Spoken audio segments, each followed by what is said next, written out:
It's time to jump down and see who's going to be able to strike first blood. Well, it looks like it's going to be main comp versus main comp. Mistweaver Jungle into Mistweaver Fire Mage Arms Warrior. Wildcard Gaming played out of their minds here to beat nLite the first time around, but now they have to do it a second time. Will they be able to? nLite 3-0 Method Orange. They beat them 3-1 earlier on in the tournament. They are on an absolute tear at the moment. Wildcard Gaming is just the last stone in their way to victory. Blizzo the target at the moment. Looney gets stunned up. Facile jumps over, secures the freezing trap. Blizzo doesn't look like he's in too much trouble, though, as he is pushing Cassidy away. Facile can't get back to the target. They switch over to Morrow. Zuniaki actually getting stunned up. Are they going to go after Zuniaki? Bit of a surprise play here. Double stun. Doesn't hit Zuni, though. Morrow taking a beating. Down below half. Looking to try and recover. And I'm just checking Looney's build. He's still running the Memory of Lucid Dreams. Opting for that over the Vitality Conduit. Let's see if he can make his mana last long enough to defeat nLite. Yeah, I mean, we've seen Zuniaki. He's proven over the course of this weekend that he can weave mists with the best of them, but now Looney, the final boss, certainly he's got the confidence to go up against them. We can see Cassidy's taking a lot of damage right now, Life Cocoon forced out, but Blizzo, Dressageth Trinket comes out, forcing out Life Cocoons on either side. Huge absorptions from both of these Mistweaver monks. We've definitely seen the strength of that cooldown when these two teams are trading it out, but now an opportunity for the next minute, whilst both teams will be looking for that crowd control. If they can get a trap over onto Looney, with Mara already being slightly low on health, I could definitely see a great opportunity to force out that Cauterize, but it doesn't look like they have the crowd control right now. Blizzo looking to get aggressive over onto Zuniaki, and now he's the one getting punished, has to use that trinket, but Warbanners the trap. Beautiful defensive plays coming in from Blizzo, keeping his team from having to trade out too many cooldowns here. Zuni going to pour it away from Blizzo. Morrow taking some hits. Looney trying to pick up his team here. Struggling a tad. Temporal Shield rolling on Morrow, gets interrupted on the Pyro, bounces back a bit of health. Looney rolls up for a leg sweep over onto Zuni. Morrow looking to polymorph out of it. Cassidy could be in trouble, activates the Lingering Psychic Shell, but Blizzo's actually on the back foot, has to die by the sword to stay aggressive, looking to try and take down the Feral. They get a Fear off the chain, beautiful crowd control chain, but Frenzy Regeneration on Cassidy buys him enough time. Zuni's out of crowd control. There's no counter spell. There's a pummel, so Zuni is going to roll away from the pummel. His team's back to full. Blizzo switches to Zuni, but Zuni lands a stun on Looney. Facile moves in, gets the freezing trap. Blizzo in a bit of trouble trying to run away from the fight, but gets stun locked. Are they going to take Blizzo out? 2 seconds, 1 second! Life Cocoon. I swear, they just need the tiniest bit more damage, and Blizzo is going to die in these scenarios. But he makes it out alive, and now Cassidy in trouble. Trinket's at 30%. Survival Instincts needs to be enough. Is it going to be Morrow getting pressured by Facile? Facile trying to keep his team in the game aggressively. It looks like Cassidy survives once again. Close calls back and forth. Pyro cast by Morrow. That connects on a Facile. He's going to exhilarate the heal back up. Looney gets interrupted. Blizzo going to Lingering Psychic Shell, anticipating that they're going to follow this with more crowd control. This is going to absorb quite a bit of damage. And Blizzo and Morrow are both getting softened up by nLite. This is not comfortable for either team. Yeah, I just love watching Blizzo. Again, beautifully done. Great preemptive trinket. I mean, he dropped to 50% there, and that trinket basically reduces that much damage in the stun. So that could have easily been a scary moment for Blizzo. Still a scary moment. Double stun coming through. Life Cocoon is now available, so they are going to trade that out. I don't believe the human racial was used there by Looney, so he was able to hold on to that, clutch it out. Now Sheep over onto Zuniaki. But pressure has been in favor of nLite once again here. You know, we talked about those tweets. I think Zico is the one that called it out. Method Black saying perhaps that they favor the jungle in this grand finals. I'm still yet to see it. Wildcard Gaming on this Warrior Mage are such a devastating force, and Cassidy is so low on health. The Vivify is coming through. I think that was a revival as well. He's still low. The stun coming in defensively. I don't know if they have enough here. Full polymorph connects over onto Zuniaki, the notoriously tanky Feral Druid of Cassidy. Does he have enough here in game 1 of the grand finals? It looks like he might actually. Dragon's Breath coming through. Charged. They have to execute. I don't think they're going to find it. Life Cocoon's available now. Zuniaki feeling confident, but a close call for nLite. All right, they hold on. Morrow now taking the hit. No freezing trap for Looney just yet. They do get through Temporal Shield. And now they're looking for the freezing trap. Facile jumps in and he gets it. Morrow going to be the target for now. Are they going to switch to Blizzo? Looks like they want to, but he's Blade Storming. They're a bit afraid of the damage. They're going to respect Blizzo's Blade Storm. Cassidy going to pull away from the fight, but now Morrow may get greater Pyro Blasts. Blizzo going after Zuni. pummeling him on a heal, but then getting leg swept. Maro getting stunned. No one can stop Zuni from healing. His team's looking A-okay. Blizzo and Maro on top of nLite. They find a polymorph, but they premeditate it with a life cocoon. So they decide to just break it and go after Zuni instead. Maro trying to go for a greater pyro, not going to find it, stun locked away. Warbanner on the freezing trap, nice play by Blizzo, reducing a significant amount of crowd control. That could have been a cauterize if he didn't get that Warbanner down. Greater pyro disrupted once again, Looney avoiding Blizzo, but this Warbanner is still down. They root Blizzo on his way over, but instantly dispelled by Looney. Zuni stun locked, Maro in line of sight. Looney rolls up for the follow-up. Huge pressure here, but Maro dips low as well. Fortifying Brew needs to be enough here for Zuni. He's powering through with the Zen Focus T, bringing himself back in the fight. Back and forth between these Titans in the grand finals.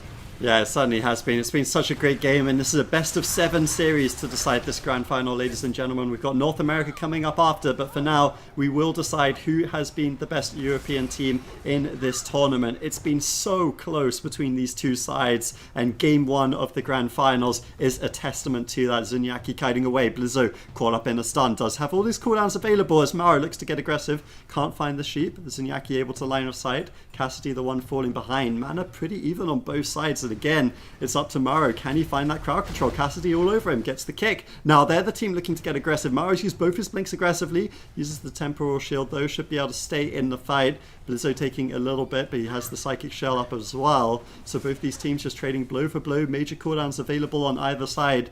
Zuniaki caught up in the stun now as Wildcard Gaming. They've survived the onslaught. They're trying to get aggressive onto Zuniaki. Can they find the pressure they're looking for?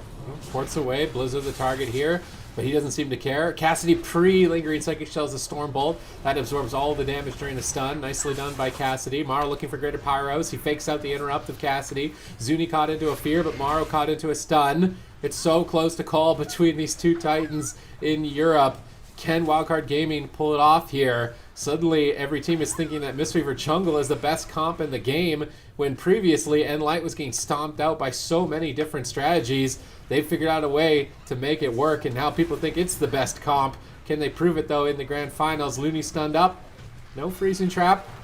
This crowd control not going to be long enough. Maro looks for polymorph. He sneaks it in, but Zuni reads it. He activates Life Cocoon. That's going to absorb all the damage on Cassidy. So they switch to Zuniaki instead. Blizzo trying to go after him, but gets stunned away. Maro gets interrupted.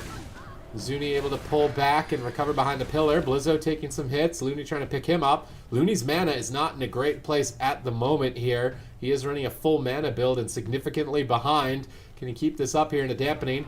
Maro gets a counter spell onto Zuniaki. Looney rolls over to try and paralyze, but gets rooted. He Tiger's Lust out of it. Trying to get on top of the target. Who's he going to go for the leg sweep on? He wants to hit at least 2 players, so he's rolling towards Zuni.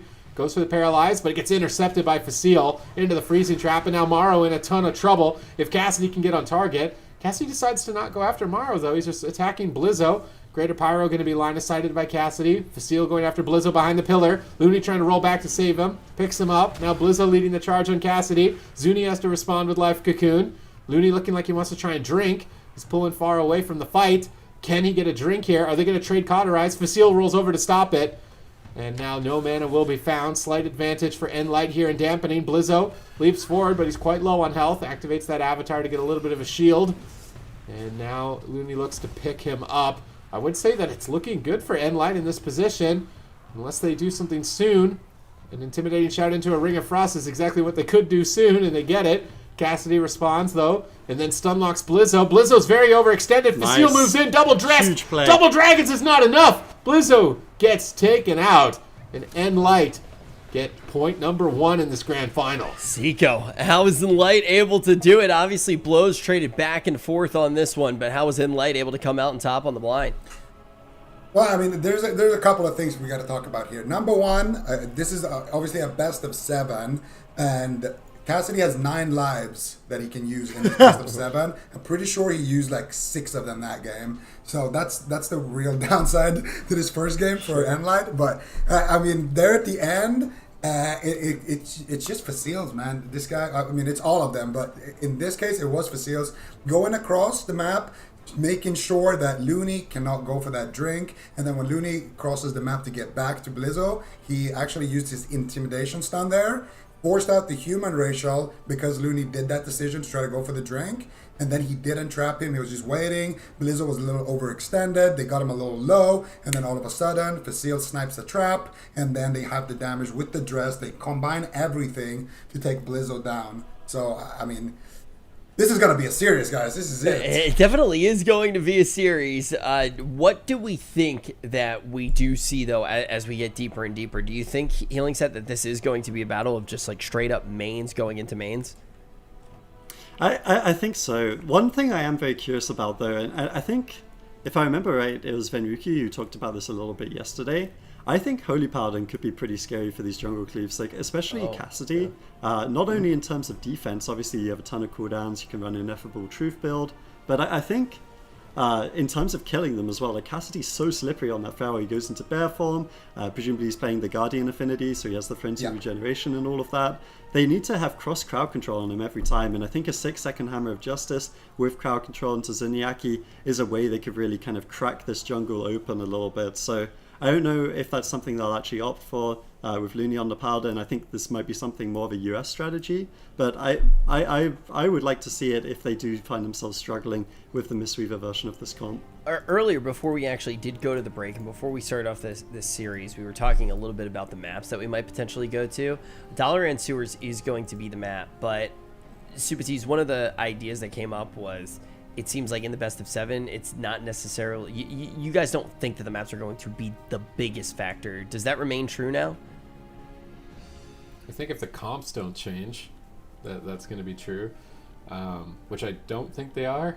I feel like Wildcard's going to... Maybe they change it if they lose 3 in a row. It might be like obvious at that point, like this doesn't work. But for now, I think they're just going to keep playing the same setup, the same strategy. You can tell that maybe Blizzo was getting a little bit lucky earlier when he kept living at 1%, and now in that situation there, he didn't get away with it. So maybe the luck is starting to run out a little bit for Wildcard Gaming.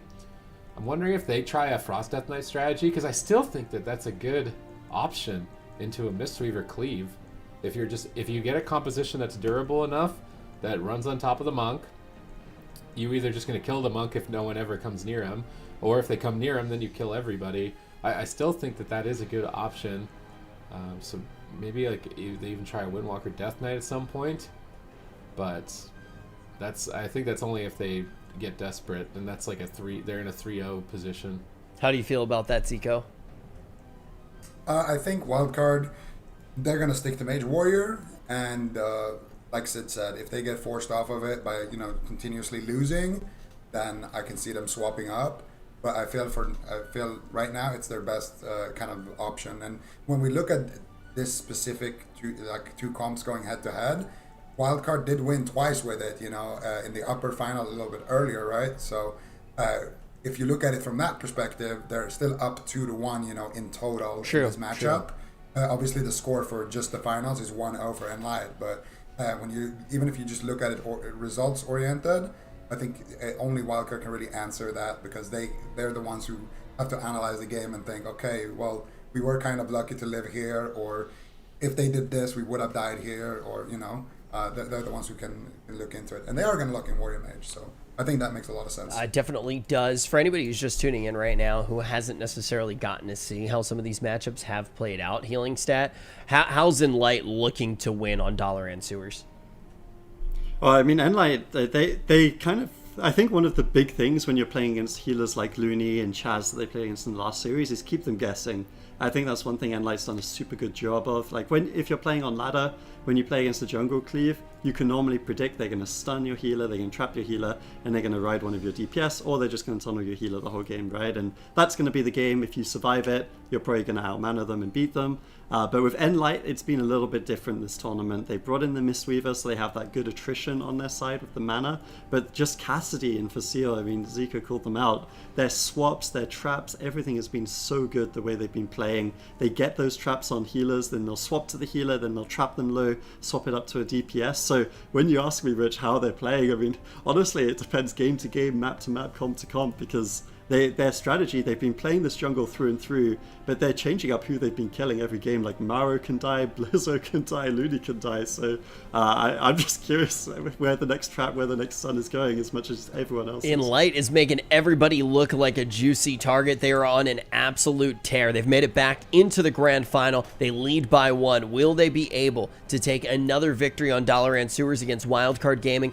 or is Wildcard Gaming going to be able to get back into this one and even it out on this map? We're going to find out right now.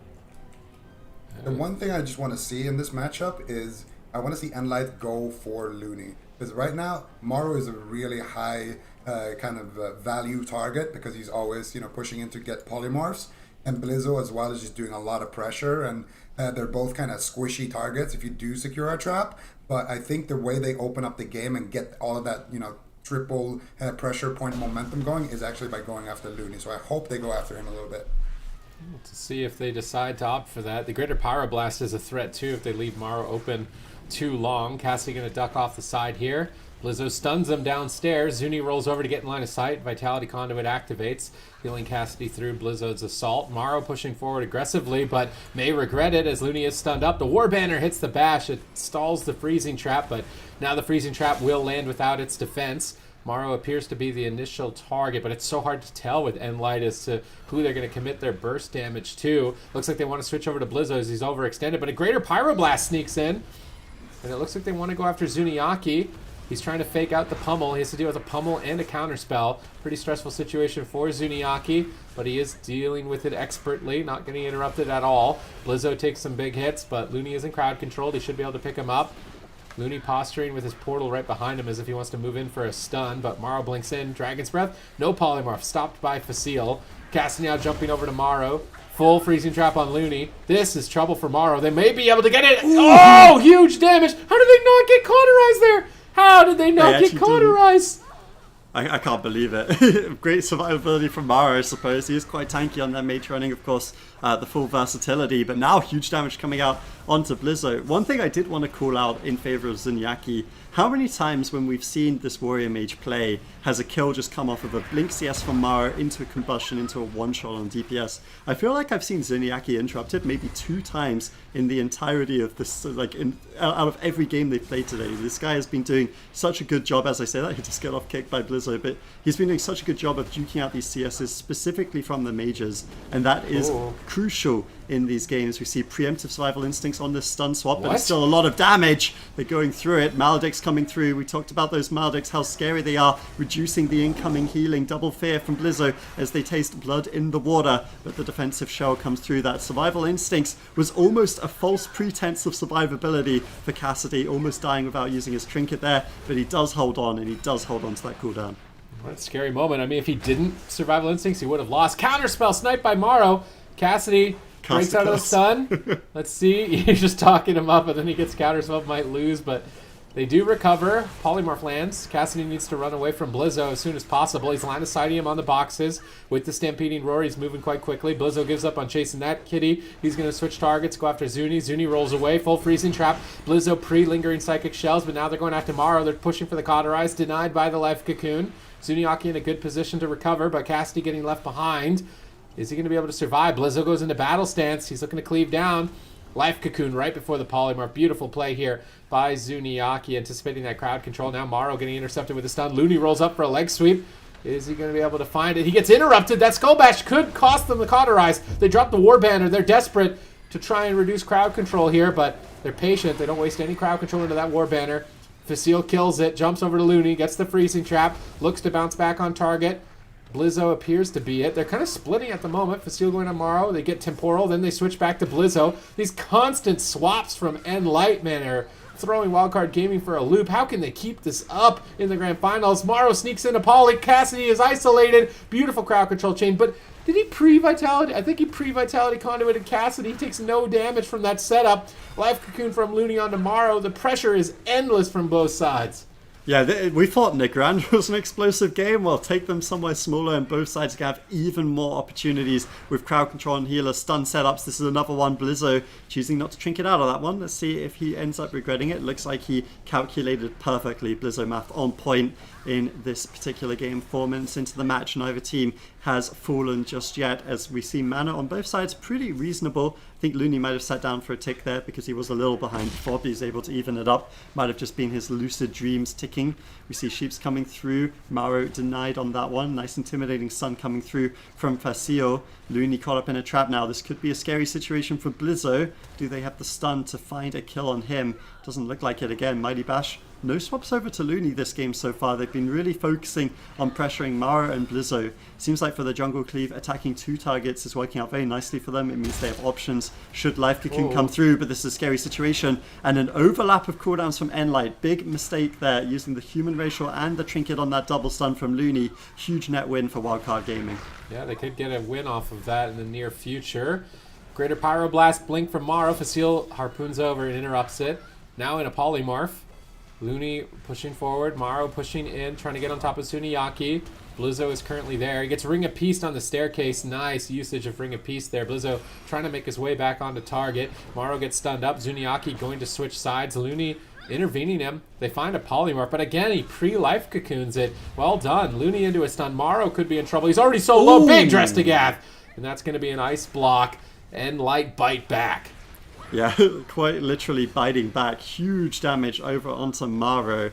And we can see how they're going to recover from that, because if that happens again, it's just game over. Looney running the Relentless. He's not going to be able to break out of those traps, so if his mage is in too much trouble, they just won't be able to do anything about it. We can see the mana being regenerated on Looney right now. He just used that cooldown, so he's going to be restoring a little bit, but that doesn't seem to be the end game for this team. They're not burning Looney out of mana. Sure, they're pressuring it, but the real way they're winning is just raw damage in these traps. Are they able to find another one here? It looks like Looney might have ported a trap there from Facile, buying him a little bit of time, but Mara's still taking a lot of damage, forced to use his temporal shield. Now he won't have that available for the next crowd control chain coming in from nLite. Looney's mana, again, getting kind of low here as we enter the first stages of dampening. Facile disengaging over to stop Looney from drinking, I believe. He does manage to roll up in time. Maro interrupted for a moment by Cassidy. Pre-Life Cocoon, pre-War Banner, but they bait it out, and they're going to kill the War Banner, probably wait for the Cocoon or go after Blizzo. Looney is standing right on top of Facile. Bit of a gamble when he has Freezing Trap. Maro blinks in for Dragon's Breath. He gets stunned on the Polymorph. The shutdowns have been so amazing, and they snipe the Freezing Trap on Looney. Zuni's going to come out of the polymorph. It could be Blizzo or Maro in a lot of trouble. Cassidy looking like he wants to roll over. They stun up Zuni. They stun the whole team. They're switching to Zuniaki. They're trying to get a surprise kill. But Zuniaki's not going to be surprised. Life Cocoon will stabilize him. They're pushing forward on Maro again. He temporal shields, absorbing all this damage, healing himself back up, saving Looney a little bit of mana. Who are they going to go after? They stun Blizzo instantly on his battle stance. Nice punish on Blizzo. He's going to take a lot of damage. Facile leaps over to try and bait a port, I think, before the freezing trap. Facile's still trying to bait any disruption. He gets the full freezing trap. Big damage potentially from Cassidy if Facile makes his way over here. Do they have the Drestagath?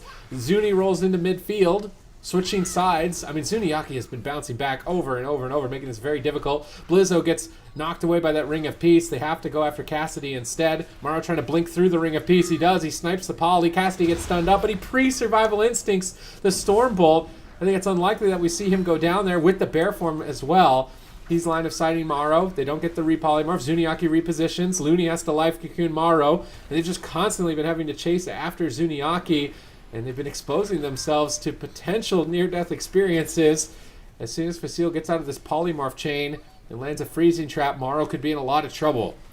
Yeah, one thing I've been noticing this game that's very interesting is I only see one statue actually active on the map. I've been really trying to look for the other one. I'm not exactly sure where it is. I'm not sure which healer it belongs to either, but it looks like if one of the teams might have actually sniped the statue, maybe Zuniaki on that ult healer, he wouldn't notice that, and that might be a way that Wildcard Gaming are able to get a bit more passive pressure in that game. Sometimes that statue can equate to about 30% of a monk's healing, so it really can end up being a big deal as dampening continues to stack up higher and higher.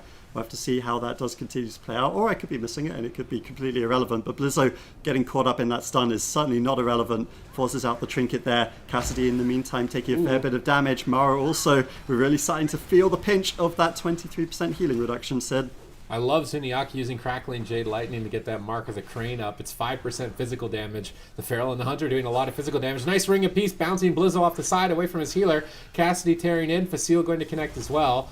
Lingering Psychic Shell, though, should save Blizzo, but look at the mana. Looney needs a drink. He's sitting off on the corner, but there's no Ice Block to trade for it. It's a bit of gamble here. Morrow gets stunned up. Looney doesn't really get any mana. They Stormbolt Cassidy to intercept and try and recover, but Dampening is stacking up. All three members are targeted. They have to go after Zuni. He pre-Life Cocoons Cassidy. Blizzo's making his way to the target. Pummel and Counterspell available. Zuni going to jump off the side. If Blizzo chases him, he could die, but if he doesn't chase, how does he win? He jumps off the side. Looney's desperately trying to keep up with him. Morrow trying to sneak into Greater Pyro. Blizzo gets stunned around the corner. Looney repositions to pick him up. Facile jumps in, snipes the trap. Everybody in crowd control. But Morrow's Ice Block has come off cooldown again, so he will have a second one. But he may have to use it right now. Insane pressure. Cauterize triggers. They have to Life Cocoon, but now Cassidy in trouble. Stormbolt into leg sweep. Wildcard Gaming look to put a point on the board. Vitality Conduit, though, saves Cassidy. Blizzo is low, but he goes for the fear anyway. Trying to push through the pain, but he is so dangerously low. Defensive stance going to activate. Hovering at 30%. Looney's trying to pick him up with basically no mana remaining. They knock Blizzo off the side with the Ring of Peace. He tries to Blade Storm back in line of sight of Looney, but then Looney gets freezing trapped. He has to die by the sword. He may die through the sword. Lingering Psychic Shell absorbs the hits. Freezing trap is over.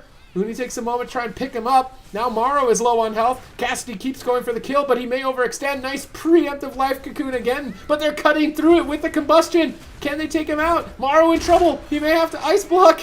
This is insane trades from both sides, but I feel like nLite is ahead.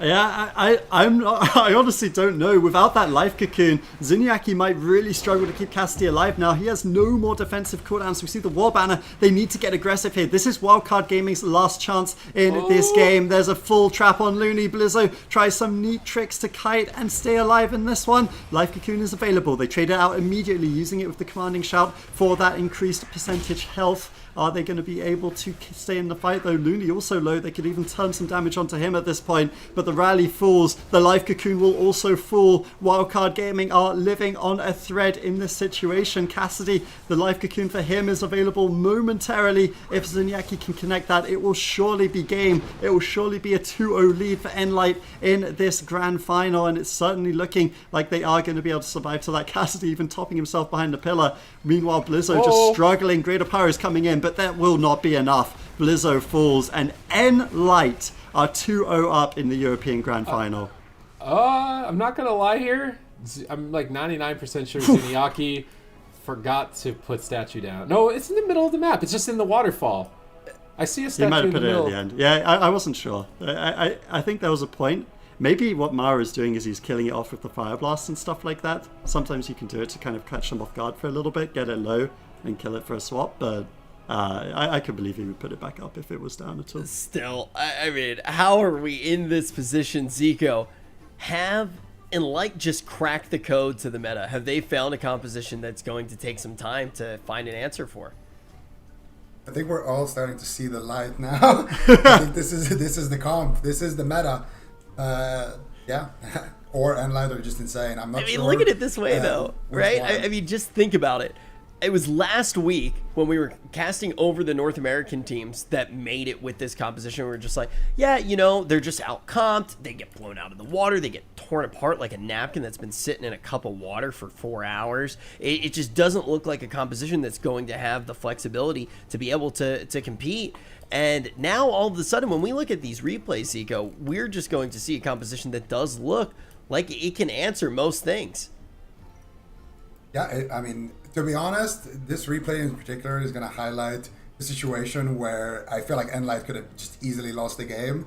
And I think it's important to highlight these kind of moments where the game is just on a razor's edge. You can see Cassidy has no trinket here, and Maru does an insane play. He blinks behind a pillar, Dragon's Breath Zuni, and then he goes for the sheep. And the first time when you blink Dragon's Breath around the pillar, he's line of sighting all the kicks, and then he kind of spins his camera and blinks down the ramp. And if you play a mage, it's really hard to angle this blink here, but he has to do that to avoid being kicked. And if you don't angle it properly, you're going to blink into the wall and then get kicked, and then you're going to have no blinks and die. But Maru pulls it off perfectly. The only thing here that actually allows Cassidy to survive is a preemptive Vitality Conduit, and Zuni got Dragon's Breath into Sheep. The thing that allows him to even get that off is just that Maru didn't have enough haste. So if Overwhelming Power procs, or just any haste proc from his gear would proc there, he will land the sheep without the pre-vitality, and they will just win the game. So it really is it just comes down to literal 0.1 milliseconds here between these two teams. Yeah, I think it's pretty clear that, we talk about the compositions a lot because this is exciting and not something that we expected to see. But these teams are just playing out of their minds, and we truly do have some of the greatest players playing up against each other right now. Do we expect to see any changes, though, now, as we do continue to move forward in this series? Healing Stat, do you think we're at the point where you kind of just throw your hands up in the air if you're Wildcard Gaming and say, okay, even if we can win this, can we win it convincingly time and time again? Maybe it's time to actually break out something different. Yeah, I mean, potentially. I still, like I said prior to that game, I think Paladin would be an interesting swap. I know Looney has a fantastic Holy Paladin. I would just be curious to see it, but I mean, it feels like this jungle is just unbeatable, right? Like, they've just been getting better and better. Sure, Wildcard took those 2 games in the upper finals, but it's just not looked that way in these games. It's been close a couple of times. Cassidy certainly has dropped low and has required some huge plays like pre-survival instincts, pre-vitality conduits or cocoons coming through from Zuniaki. But at the same time, we talk about how important it is to kind of spice up and have variety in your play so that these top level healers can't pre-do those cooldowns. At Wildcard Gaming, they only really have one killable target, I feel like. I mean, sure, they're hitting the other guys a bit, but they have to kill Cassidy.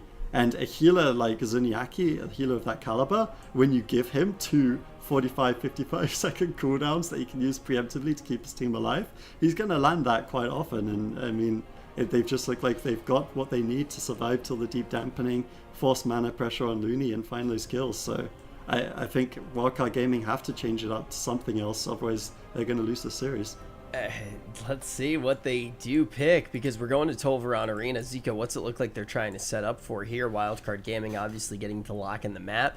Then nLite does respond because they won the last series, or last game rather, excuse me, by picking their composition. And then with full information, we do see Wildcard Gaming getting to pick their composition. What's it look like they're setting up for? Ellie Boomkin, Mistweaver, or Ellie Boomkin, Holy Paladin maybe on the side of Wildcard Game. I would like to say with a Holy Paladin just because it's, you have a squishy Ellie, you have a squishy Moonkin. If you do get caught up in a long CC chain and like, double dressed somebody, they don't really have, like a big, damage reduction. The Shaman has it, but it's on a minute and a half. So, Looney could get trapped 3 times in that time. So I feel like if you play the Holy Paladin here, you're still going to be able to play a long game. You're going to have that additional offense that you need, and you're going to have that, big defense. So I think it could work. They might delete... Oh, I was wrong about the healer, but they could delete Cassidy in a Lightning Lasso for sure. We've seen him do it. And the only thing that I hope that Zuni does right now is that he logs out and logs on his gnome monk that he already prepared before the tournament, because Zuni is a great student and he had 5 different monks prepared with different races, and he's going to log it now. He's going to just insta-gnome racial every single root beam. And I'm not saying this because I play a gnome. I just love gnomes. True.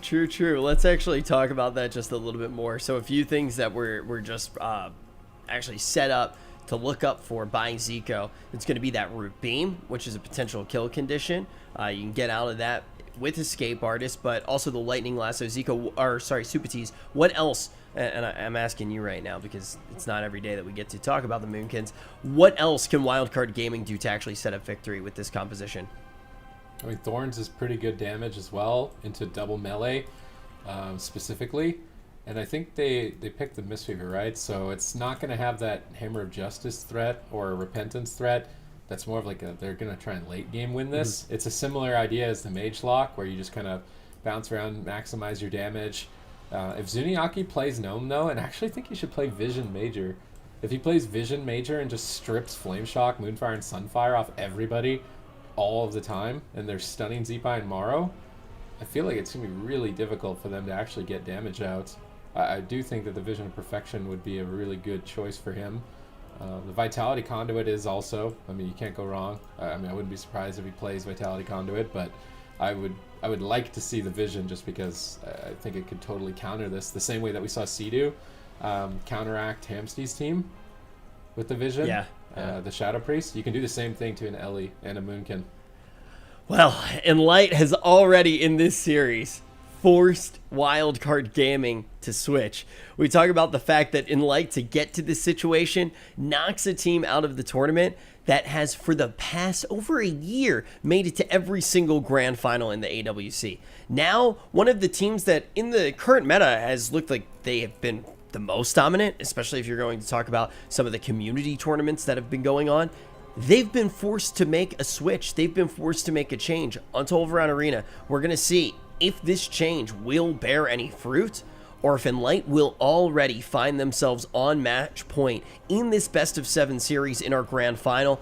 nLite is going after the crown. They want to be the best team in EU. Already, as Zico has mentioned too, this is going to have big implications that HealingStat can actually talk about over the entirety of the year. We looked at where the standings already were, and we noticed that 2 of the teams in the top 4 aren't here right now, which widens that gap for Wildcard Gaming and widens that gap for Method Black. Now Method Black in 3rd place. Well, this is looking pretty juicy HealingStat for nLite.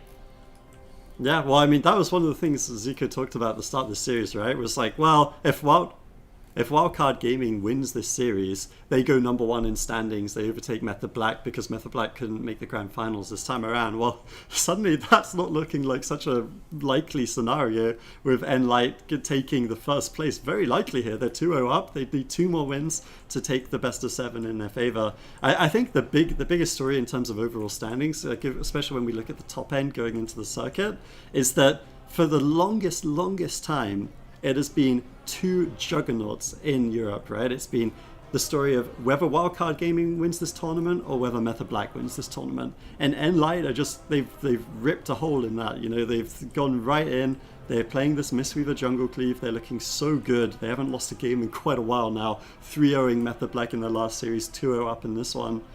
So I think that's the real story, Rich. I mean, you know, these are the cups, these are the qualifiers for that circuit, but the big money, you know, is in the circuit, in those finals. And nLite, they're just setting themselves up for success here. They definitely are, and as you've alluded to, they're looking to not only prove themselves against one of the teams that's looked like an unbeatable force in the EU, but both of them. And it's going to be getting started here very quickly. The matchup where they could actually get on match point. We're entering Tolvaron Arena right now. Wildcard Gaming has yet to win a game in this series. I mean, nLite have beaten like every single metacomp. Mage Lock, easy mode now. Warrior Lock, easy mode. Rogue Mage, we haven't seen anyone really try Rogue Mage, but I don't think Wildcard Gaming really have that as an option. They've tried Warrior Ellie, that didn't work. Warrior Mage sort of kind of worked. They've Enhanced Warrior's definitely not going to work, and now we're at the point down the grocery list of, okay, Boomkin. Let's see if Boomkin works. Is Boomkin going to work? Pretty far down. Yeah, that is one thing I'm interested with. I know Gelubaba's team, Diabolos, they ran RM Pal into them, and I know Method Black tried it too. One matchup we haven't seen is Rogue Mage Monk into this. I wonder if that would have like kind of the longevity and the cooldowns to potentially contest in the deep damp games as well against jungle. Something we haven't seen. Maybe, you know, teams are going to go back to the drawing board after this week, and that's something we could see. Huge damage coming in right now over onto Cassidy. The beam, I believe it was juked by Zuniaki. He didn't get locked out, and he is I can't quite see him, but because I can't see him, I am going to assume he's playing a gnome because you can't really see them anyways. We see a full bash coming through over onto Zipai, so they look to reverse the pressure. Oh no, he's actually not a gnome because he's playing that Relentless, and I'm pretty sure I saw a little human come out there from that pillar. So Zuni, potentially with a big mistake there in the starting area. Big damage here onto Cassidy. What are you going to do here, Zuni? Life Cocoon on cooldown. Cassidy taking huge damage. Going to activate that lingering Psychic Shell. Still not using his...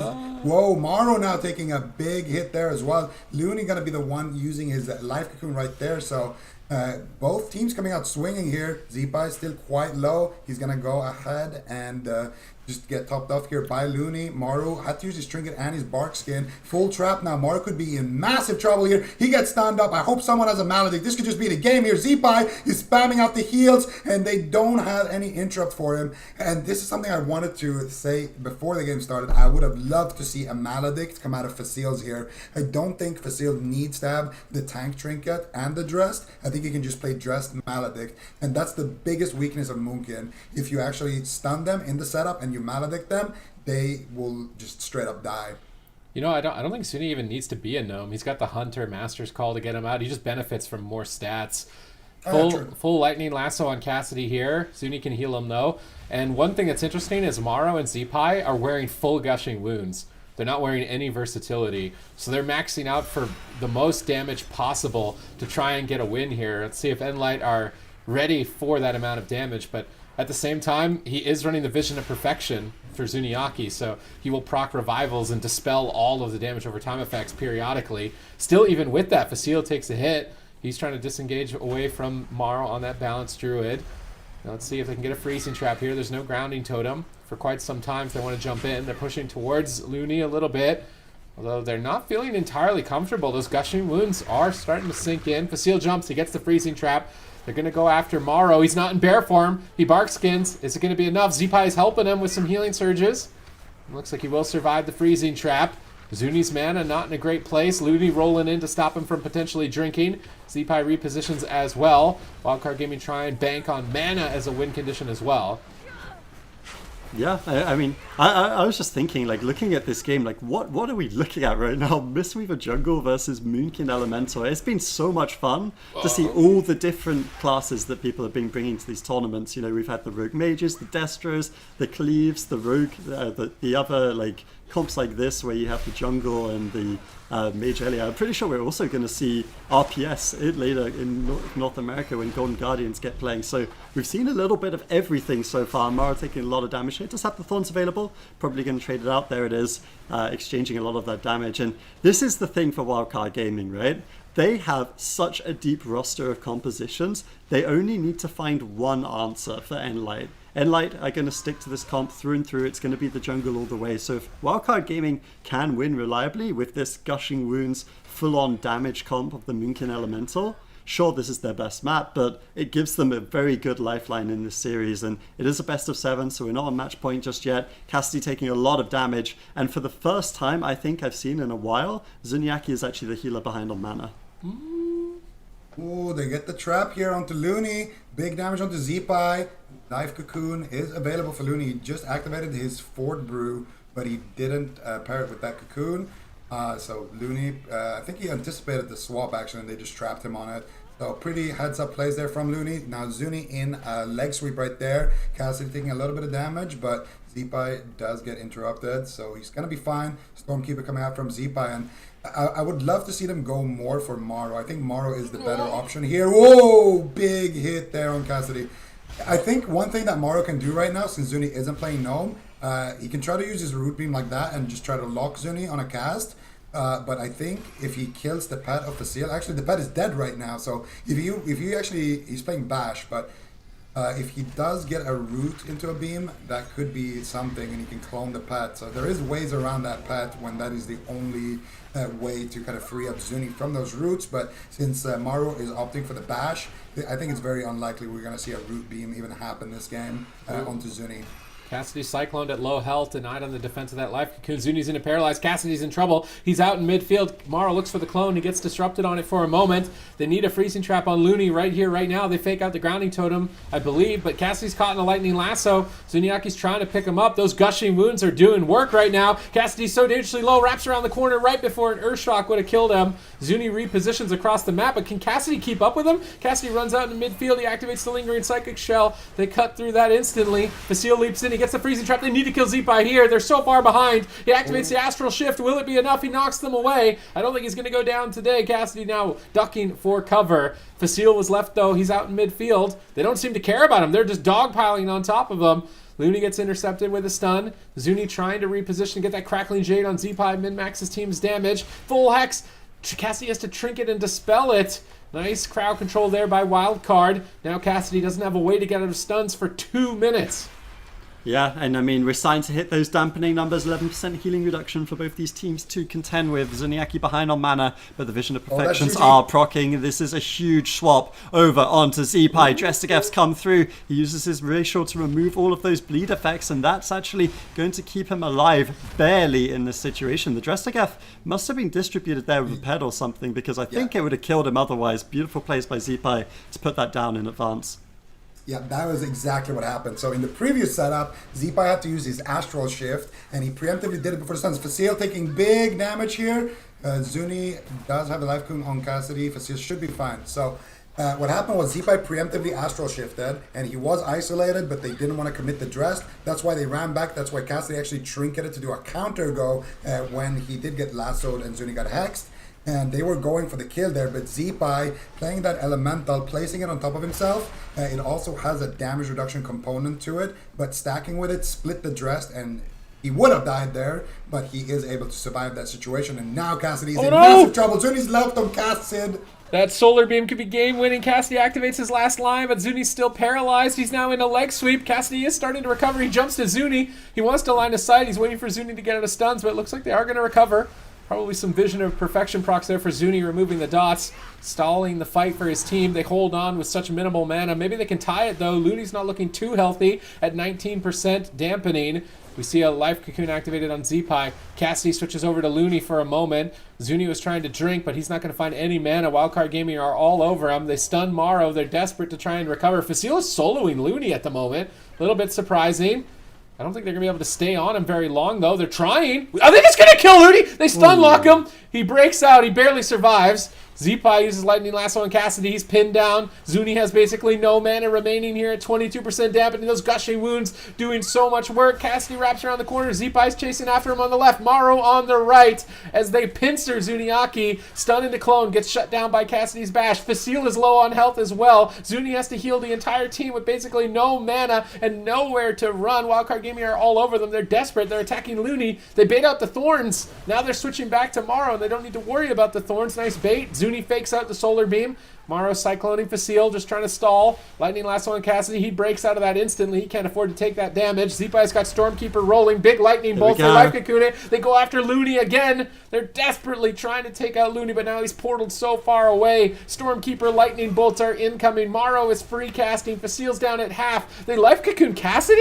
Why are you Life Cocoon Cassidy? Facile's basically dead. He has to Aspect of the Turtle. Zeepai has to Astral Shift. I mean, this is coming down to the wire. Basically, there's nothing left to work with on either side. Looney gets stunned up. If they get this freezing trap, Zeepai could be in a whole lot of trouble. Morrow's desperate. He's spamming out the clones. Cassidy breaks it, but now he's into a Lightning Lasso. Zuni drinking? I think he's drinking. He's getting ticks. But now he's stunned. Oh no, they stun, they try and run around the corner, but Zuni is still in crowd control. He just needs a little moment, just the tiniest moment, but he's not going to find it. Wildcard Gaming put a point on the board, but man, that was close, and that's going to be their best map. I don't know if that's repeatable. What a game. Yeah, I mean, close has kind of been the name of this series, though, right? In quite a few games. Even though nLite's been showing dominance, Wildcard Gaming has still been able to keep it close. Obviously, a fantastic team. This composition, though, how much better did it look? Obviously, there is the win. It's right on the razor's edge on their best map. Zico, are you convinced that Moonkin is the thing to keep Wildcard in this one? I'm not sure. I feel like the Moonkin would have died the first setup of the game if they just optimized their gear a little bit better for it. Like you said, it's the hardest map in the game to play on. There's a couple of moments where Looney could have died, where a lot of people could have died, and also when it came down to the mana there in the end, it's hard to say, but it could have gone either way. And I think this is largely because of Tolvir being Tolvir. So I'm not sold yet. I'm gonna still say that this is looking like an nLite series to loot. I think that's very fair to say. Now, let's actually break down what did happen to get us in this place. Let's actually talk about how, even with it not being the craziest counter comp by any means, but the answer that they do have, how were they able to find this win? Well, it's just the amount of lockdown that you have on the Ellie plus the burst, and then you combine that with the Moonkin's burst. Basically, the biggest weakness of Ferals is that they can go 100% HP to 0 in a stun lock. If they don't die in the stun lock, usually they're gonna access their bear form, and they're gonna be for the most part fine. They're gonna have a lot of movement speed. They can't really be slowed.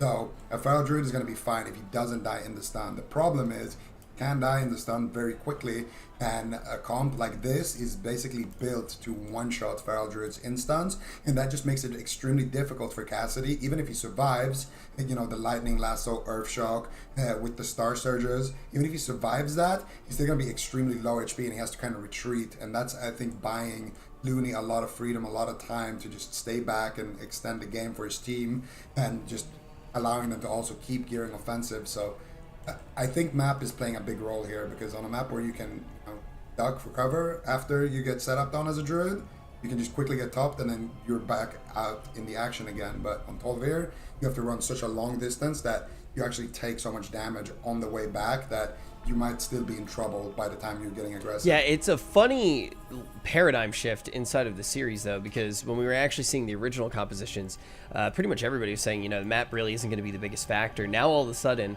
Wildcard Gaming puts themselves in a place with this answer that makes maps matter again, when nLite by far has a map advantage here, right? Just based off of the flow of the series. Wildcard Gaming on the blind. Ellie Boomkin on Blackrook Hold, of all maps. How do we feel about this, Healing Stat? So one thing that's really interesting, I love this elemental Moonkin pick. I talked about it a little bit during the game. I love the fact that these guys, they've been bringing in new comps left, right, center. They reintroduced Elemental, then they played Enhanced, now they're playing this. It's been fantastic to watch. I think one thing I really like about this comp is just it's so sturdy, it's so tanky, that they can afford more offensive options, right? When it comes to gearing, and Looney's back on his mana essence builds for his monk, and it's kind of like it's letting them get pressure. The Vision of Perfection from Zuniaki, which we thought would be a huge factor in this game, proccing dispels on all of those magical overtime effects, it became more of a Vision of False Hope because it wasn't removing the gushing wounds. And ultimately, when you run all those gushing wounds, we know how devastating that can be. The nerfs aren't in just yet, they come in next week. So for Zuniaki, he had a tough time healing through this, and he felt the toll in his mana. On the smaller map, I was actually going to posture whether they could play Disc and try all in and play really, really aggro on Wildcard Gaming, but it's a very high risk reward. I can totally understand why they wouldn't, because if they don't succeed in killing this super tanky composition, presumably if they go first into that, then they just lose on mana. With the Mistweaver, they've got their chances. It's a smaller map, should be more in their favor, and the last game certainly wasn't one-sided either. What a series already, Seiko, with the cards that are in front of us right now. How do you feel this one's going to play out? Blackrook Hold, and we got the Moonkin Ellie. I think, this is kind of the map that that the nLite likes to go on. Whenever they lose, they like to take things to Blackrook Hold, so a lot of comfort on the side of them. And I think this, this is the time where you could bring out the Priest, like you guys kind of mentioned, but I feel like Zuniaki is slowly but surely becoming a Mistweaver main at this point. I don't think we're ever going to see him on Priest in this entire series, just because the Monk buys them that flexibility, that kind of room for error. If, their setup doesn't go the way they want it to, if they don't force the cooldowns they need, they can always just fall back. They can still get a win condition later on. Just removing that, kind of timer that's kind of ticking away when you play with a Priest, I think it's just nice for them, and I think it's a big reason to why they're able to do what they can do. I think a small map against this comp, it's going to be big for nLite. If Wildcard can win on this map, then all of a sudden the comp that they're bringing is starting to look a lot more convincing. Okay, well, we're headed to Blackrook Hold. Wildcard Gaming trying to switch things up. They were able to grab one map. Will they be able to tie up the series, or is nLite going to use jungle to just rip on through them and get on match point? I really wonder what build Zuni's going to run this time around. I still think the Vision got value, though. That's is Vitality Conduit going to get more value than Vision got, I think. I wasn't really a big fan of the Healing Sphere. It didn't seem like they were really using them that much. I'm trying to think of what else he could have ran there. Maybe Zen Focus T instead to try and get through the root beams. Either way, this game is now underway. Finally, a point on the board for Wildcard Gaming. Z-Pi going to be the target, though, for nLite initially. Facile and Cassidy switch, though, over to Morrow. They switch off Thorns. I like that. Don't attack into Thorns. Don't add any extra damage that Zuniaki needs to deal with. Though now, Cyclone on Facile, Lightning Lasso on Cassidy. Looks like the leg sweep on Z-Pi interrupted that Lightning Lasso. Nice play by Zuni. The Lightning Lasso is going to be a pivot point for the team here on Wildcard Gaming. Incarnation is also a very big threat that's currently rolling for Morrow. They're kind of just playing out in midfield and tanking it. This could be a risky move. Looney rolls up. Do they want to swap to Zuni? Looney is chasing Zuni around right now, and Morrow's moving in as well. He Solar Beam Zuni on cast. Nicely done into a paralyzed. Beautiful setup from Wildcard Gaming right now. They might just eradicate Cassidy. Barely in time that left cocoon lands, but it's cycloned, and Zuni can't heal through a cyclone, so Cassidy's health is still low. If they can flip that Cyclone over to Zuniaki, it could be devastating. Can they flip it? Maro's moving in position. They win shear Zuni, and Wildcard Gaming, I mean, they're playing a lot more aggressively here. It looks like they could win this game early. Yeah, this is looking pretty good in the early stages for Wildcard Gaming. Zuniaki swapped over to Mana Essences, so he's going to lose a little bit of that throughput from the Vision of Perfection, but equally his mana should be a bit better in this game, which we'll see how that plays out for him. I think for the Healing Spheres, it's an interesting one when you talk about Sid, like whether we want those extra dispels on the healing or damage over time effects, or whether we prefer something like an Aura Mastery. I mean, in that situation, certainly, it looked like Aura Mastery would have been better 10 times out of 10. He had to use his human racial to recover. Now we see Maro pushing for crowd control once again. Gets kicked on the Cyclone, though, fortunately, so the Life Cocoon's going to connect. Cassidy should be fine here. They're trying to reverse the pressure, but Wildcard Gaming, because they have such a good start here, it's really hard for nLite to get something going. This is the first time I think Looney's been crowd controlled in this game. It's one bash coming through. There's no trap to follow it up. Fasil still looking for it, but unfortunately, Looney with the pro play, he ports it. Now Zipai gets to remove all his bleeds. Wildcard Gaming, stellar gameplay. Yeah, and that's the thing. As soon as that trap, gets evaded by the healer, you, as a DPS, the guy who's getting focused, you want to do what Zipai did there. Just walk into it. It's going to dispel all of your bleed effects. It's going to reset that pressure. Zuni now in a big cool CC here. Let's see what they can do to Cassidy. He gets Cyclone on his Survival Instincts. Maro now going to look for follow-up CC here onto Zuni. He's going to go for a recon onto Cassidy. Now he's going to try to swap it to Zuni, but Zuni is avoiding him. Maro getting stunned up. Fasil takes a huge hit right there. Going to activate the Exil heal as well as his tank trinket to survive that one. And it's just looking like Wildcard are getting better and better here. The small map looks like it's favoring them. Zipai is stunned up, Looney is stunned up, Maro is stunned up, Looney breaks out, but now in a freezing trap, he life cocoons it preemptively. They may switch to Maro. Maro looking for Cyclone. Cyclone's the life cocoon. Really big fan of these Cyclone timings, just denying that defensive cooldown time and time again. Looney looks like he's trying to drink. He's off to the side on the left. He does get a tick of mana, putting him in the lead. Nice little move there. 3.5 minutes in game number 4. Remember, you do need to win 4 games in a best of 7 here of the grand finals to be the champion of Europe Cup number 2. We're basically just at the halfway point of this grand finals. Will the Moon Canali work on the small map? It's at least looking good here as Fasil gets blasted and Cycloned at low health. Cyclone rotates over. Lightning Lasso to follow up. Big damage on Fasil. He feigned deaths, removes some dots, reduces the damage for a moment to allow Zuniaki to try and recover, but now Zuniaki's wind sheared. He's going to be able to pick Fasil up after it. Solar Beam available. Stormkeeper's rolling. Are they going to try and combo those together? Cassidy chasing after Looney. Looks like they do want to try and attack the healer a bit here. Is Cassidy going to kill him by himself? I feel like it's unlikely. Fasil and that Cyclone not able to support. Cassidy takes a big hit from the Incarnation and the Earthshock, but Zuni's ready and waiting to pick him back up. Bash from Maro. Cyclone out. Nice chain from Maro. Star Surge is lobbed out. Nice double stun by Looney. Perfect setup here by Wildcard Gaming. Lightning Lasso to follow it up, but Cassidy able to interrupt it just before getting Cyclone. Totally shutting Wildcard Gaming down.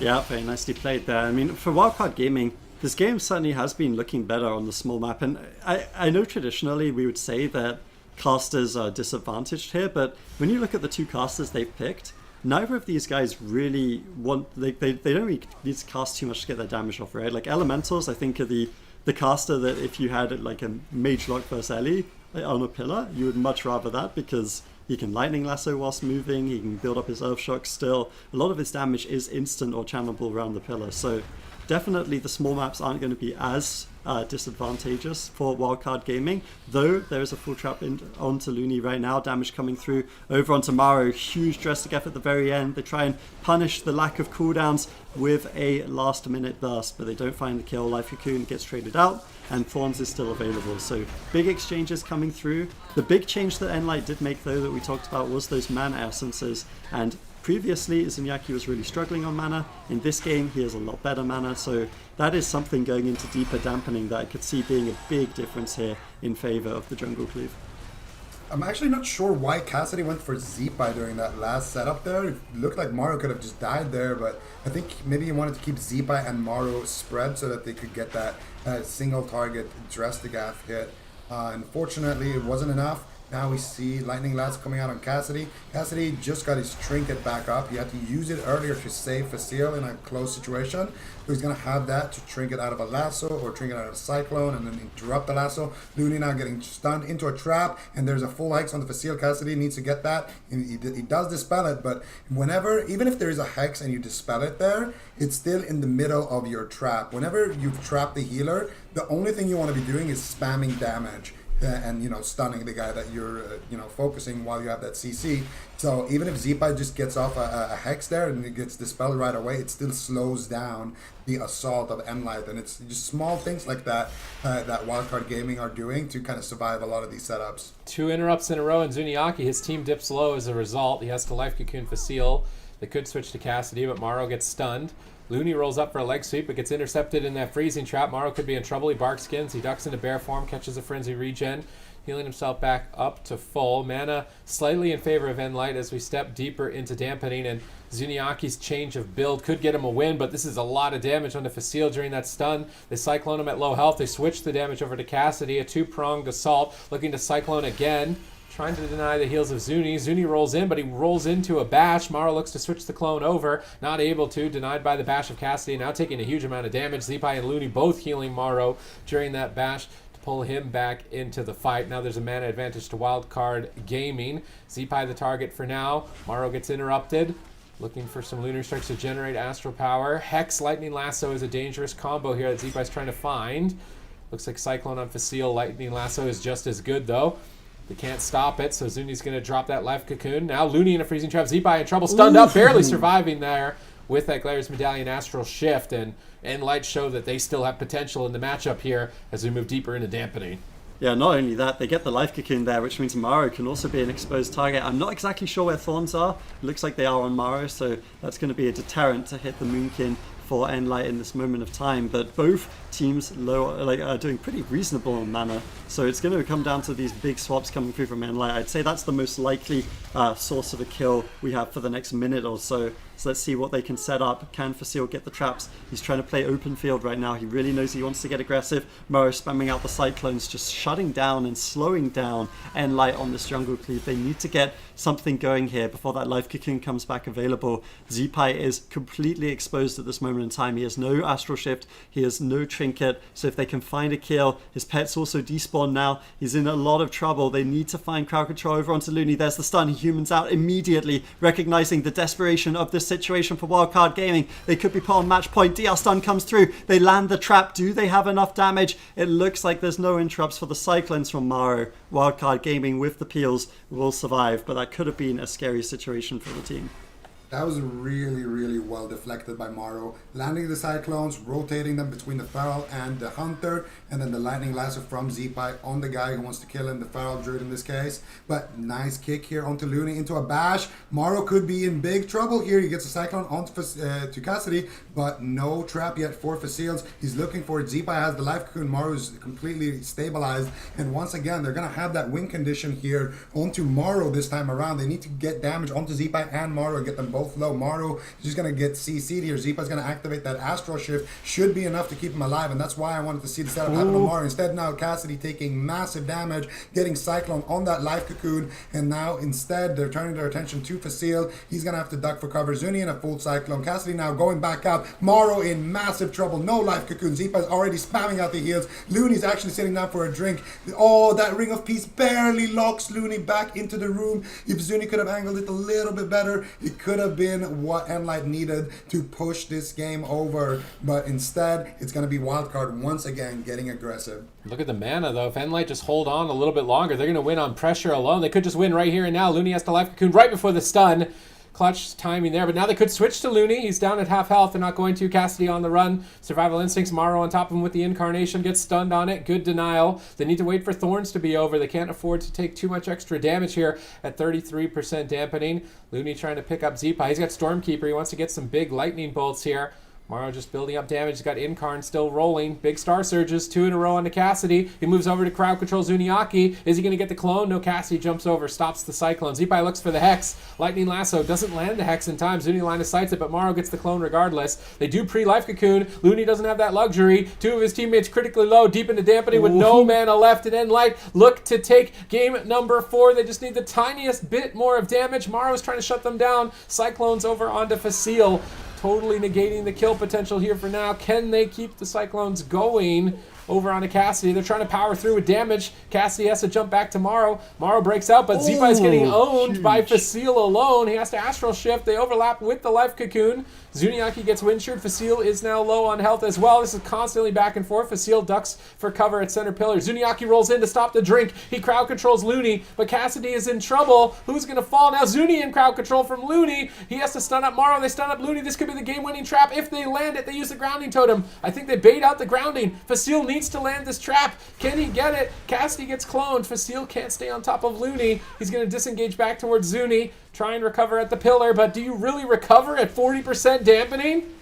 Oh, we're to find out what these monks can get done here. Zuniaki, I think he definitely stopped the drink from Looney, but then he overcommitted. He wasn't able to get his leg sweep on Looney. He ended up getting crowd controlled and using his human ratio. Is it going to matter though? Zipai is so low on health. There's the interrupt.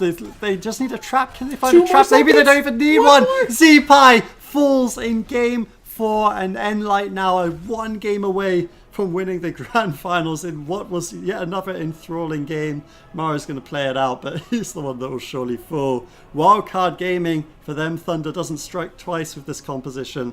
nLite 3-1 up. Yeah, the question is, will it actually be able to strike again at all? Zico, after watching that game, what do you think Wildcard Gaming needs to do to stay inside of this series? It's hard to say.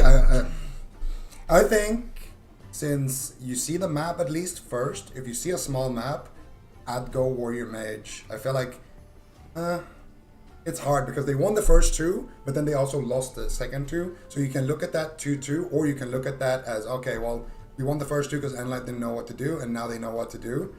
But it's at the same time, with this comp, I feel like on a small map, it looked convincing early on, but the longer the game dragged on, the worse it got for them. So I don't know what Wildcard should do here. I feel like Mage, Warrior, Monk is like the safest bet if you are Wildcard, but there's a lot of lineup plays that they can make here. Man, to see nLite this close to closing it out, I will ask, where do you think we're going to go map-wise heading into this next one, Supatis? Ashamains, I think. But I don't know. At the same time, Zuni's playing a different build, and it got him deeper into the match. And if they get to that point deep into the match, does it still work even on a big map? It probably does. I think it's going to be Ashamains with the same setup here. This is from Wildcard This Gaming. is just so wild to actually think about. Obviously, we've been talking about it quite a bit, but for anybody just coming in right now to see who is going to actually win for EU, to even get here, nLite already had to take down Wildcard Gaming. They managed to do it.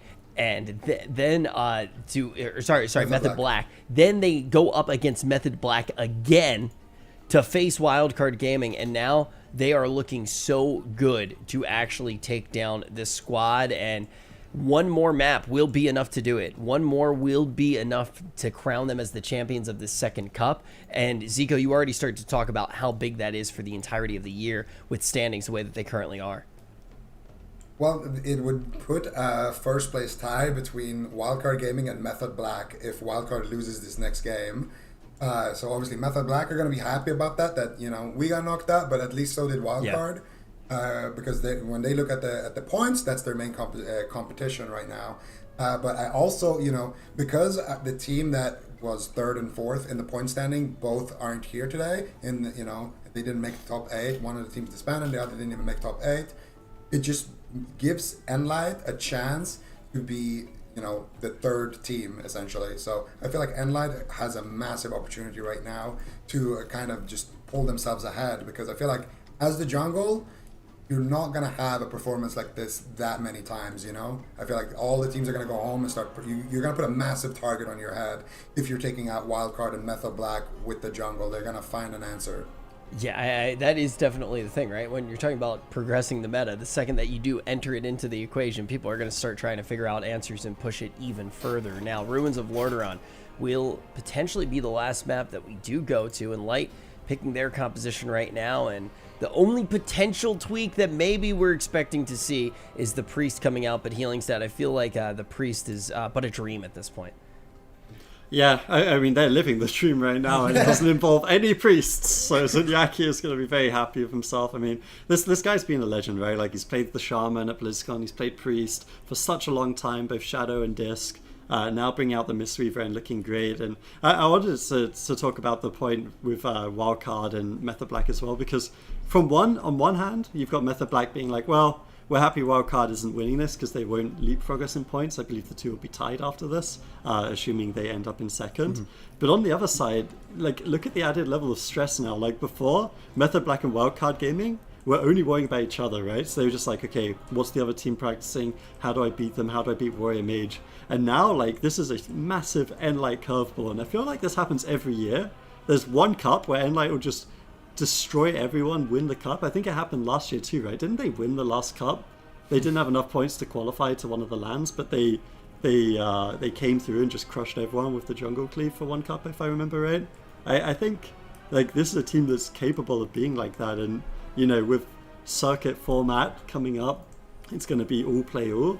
If you lose that series to nLite and then someone else finds something and beats them, that's going to really hurt you in that format. So these guys, you know, they're kind of a one-trick pony when it comes to the compositions they've been running. Sure, they flex the healer a little bit, but if they now are winning it, now it's going to come down to, in the next couple of weeks, who finds the answer to jungle cleave. I don't think I'm 100% convinced that jungle cleave is just unbeatable god tier comp. I think it's probably got its place in the meta clearly today, but there's going to be, you know, put Wildcard and Method's brains at it. I think they're going to find stuff in the next couple of weeks, and it's going to be really interesting to see who's actually coming out on top by Cup 3, by Cup 4 of this meta. Yeah, I think like that's a very good point. Yeah, I don't think that we're going to get to the realm of reality where the only thing that people are playing is just jungle all day long. I definitely do agree with you there. But the question is, just how far can jungle go in the meta? But in this series, can jungle take one more game? Can nLite win this tournament? Wildcard Gaming still using their time, trying to figure out what they are going to play on Ruins of Lordaeron. Zico, what do you think we're going to see? Oof. Let me think. I want to say Holy Pala, Ellie, Boomkin. That's what I want to see. That's really what I want to see. But if I was Wildcard, probably would just go Warrior Mage or with a Mistweaver. Turbo. Whoa. There we go. You know what I mean? That's the paladin I wanted to see. Oh, okay. Okay. So we saw the turbo a little bit earlier in a matchup like this without the paladin. How does this actually play out here, Healing Stat? So the reason I like the paladin, I think nLite, we've seen that Mistweaver jungle has a ton of damage and a ton of healing, so it can play out into dampening and out dampen any team. So if you can't win the war of attrition, you got to go more aggro, and the paladin does just that. The Mistweaver, sure, has more healing. Probably, I mean, you can debate whether it's more mana efficient. It depends how much single target healing is required, but the paladin definitely is just going to bring brute force in. You know, Hammer of Justice, such a scary ability. The judgments, the holy shocks, there's so much damage on this character. So they're playing it with turbo as well, and we've seen the burst that Zebai and Blizzo can put out on this comp. It's a strong composition. It's a high action, high damage composition from Wildcard Gaming. I wouldn't be surprised if they can find kills, you know, in stuns on Cassidy, maybe swaps to Zunyaki. I'm really excited to see them play this. Zico, do you like the pick? Yes, I do like the pick. I mean, I've been crying for a paladin for a long time. I feel like even in the Method Black series, I wanted to see a paladin because I feel like paladin is just the best healer at punishing monks. Like, you can't necessarily, you know, drag out a game as long as a monk and play that really long game. But I feel like the paladin is better at closing out the game early. I feel like paladin right now in the meta is basically where priest should be. Like, I don't even think necessarily that you want to be playing priest jungle. I think if you're going to just play an aggro jungle, you're probably just better off playing a paladin, maybe going ineffable. You're going to have short CD blind, you're going to have short CD hammer of justice, you're going to have instant responses as well to comps that are trying to one-shot you, and you're going to have the most important thing, which is extra damage during your setups. Those judgments do insane damage, especially if you have low HP. So I think all around it makes sense. All right, well, with that, we're just about ready here to get to Ruins of Lordaeron. You've already heard it from everybody on the desk. This is definitely an interesting thing to be pulled out here in the final moments. It seems like it might have a solid chance to extend this series just a little bit further, but nLite going to try on Ruins of Lordaeron to close out the tournament for EU. If you're sitting there right now saying, man, but I want to watch more WoW, don't worry. We are only halfway through the day. We still have all of North America to cover, and we're going to get to see whether or not North America is going to have a new champion, potentially like EU is going to after this game. This one is going to be the deciding factor. Sid, before we do jump into Ruins of Lordaeron, is there anything in particular that you're looking out for from either of these teams? I'm just wondering what build Looney's going to play. Is he going to play a Repentance build? Try and go for crowd control on Zuniaki? Is he going to play Avenging Light build, where they just focus on doing the most amount of damage possible, win with Hammer of Justices? Maybe they go for Hammer of Justice on Feral and then try and Hex Mistweaver at the same time? I feel like we've never... When was the last time we saw Pally Turbo? I guess it was at BlizzCon occasionally with Pally throughout Legion and maybe even BFA a little bit. But it's not very often you see it with a Paladin. It's usually historically been a Druid for most matchups, particularly Rogue Mage, and then Mistweaver was the turbo answer for Cleaves, and then Paladin never really kind of made its staple for this comp, so I still think it's kind of a gamble. I think I would have rather have at least seen them take the Ashamane's win with Boomkin Ellie, and maybe tried the Paladin with Boomkin Ellie on Ashamane's, because going Ruins of Lordaeron like this, if your Paladin gets trapped, there's no Jade Statue healing the Shaman. There's no Renewing Mist healing anybody. There's literally nothing healing anybody when you play with a Paladin. So if you're crowd controlled, like, I feel like it's pretty risky. It's high risk, high reward, but I feel like they need high risk, high reward at this point. I mean, you still have cooldowns too on the Paladin, right? Like, he can always run, for example, Vitality Conduit for the, something to do preemptively on those traps. He's got Sacrifice. There's no Purge for Blessing and Protection. So I mean, Paladin heals completely differently to Mistweaver, right? Like, you don't have so much healing over time. You're less efficient, but you have those massive cooldowns. And they're losing with the Mistweaver, so I would say the risk is certainly worth it. It's just, I mean, if, let's say Wildcard Gaming is able to pull this down, is this something that can win them the entire series, Zico? Or do you think it's just going to be a thing that works now, but then when nLite has the advantage in pick, they'll be able to shut down? I feel like a Ret would be kind of good into this. Like, maybe we'll just see Kara come out on the Ret if Wildcard wins. That could be... That would be pretty wild. That'd be a very wild way to end the series indeed. But I mean, on paper, Super T's, that's one of those things where you just hear it and you go, yeah, that does sound like it would be the right answer if it's practice. I mean, nLite, even if they win this cup, I feel like they should start to figure out when and how they're going to integrate Kara. Because right now, the only comps we see with Ret do any sort of success is like Ret Warrior. And they have the problem that Kara plays the Red and the Warrior. And I mean, Ret Warrior could be really good into this right now. Let's say Arms Warrior Enhanced Holy Pally wins, and then Ret Warrior could be really good into it, but they don't have it as an option at the moment. So I mean, they could just be banking on a patch where Ret Hunter makes a return from the dead, and then they have Jungle and Ret Hunter, which is, that's a good combo when they're good. But you're taking a pretty big gamble on Ret being good again, especially after we've seen so many changes made. Already, I think you'd be kind of risking that. I'd much rather them try and figure out another way to get Kara utilized on the roster, because I do think eventually people will figure out the Mistweaver jungle, and Gushing is getting nerfed. Yeah. So that could be contributing a lot to how they're winning, and then when that's gone, maybe it doesn't work anymore. Yeah, because I mean, look at those moments where they are like right on the edge, right? They're like right on the edge of having enough damage or not having enough damage, and this is with gushing before the nerf comes in. It was kind of a similar dynamic of what we were talking about with the Golden Guardians, right? So the question is, will they be able to keep that going? And it is funny when you bring up the dynamic of also having a Ret that you can use, and when Ret Hunter is strong, I feel like a lot of the times that we've seen a lot of tournament success come out from jungles is when they can fall back on those Ret Hunters as well. That's not the reality that we've been looking at yet. nLite has been able to just steamroll so far in this tournament with their jungle. We're headed to Ruins of Lordaeron. They could end the entire tournament here, Sid. All right, Ruins of Lordaeron would be a fitting final resting place, as it is a cemetery. Wildcard Gaming are backed against a wall, and Death's knocking. Are they going to be able to pull off a victory here with the Paladin switch? Mistweaver has been dominant throughout, and Looney is going to switch off the Mistweaver. Is the aggressive take going to be enough? I'm really curious to see what build he decides to run. I'm literally just refreshing the the build page to wait for it to update so that I can see what Looney's running, because that's going to tell me how they want to play the matchup more than anything.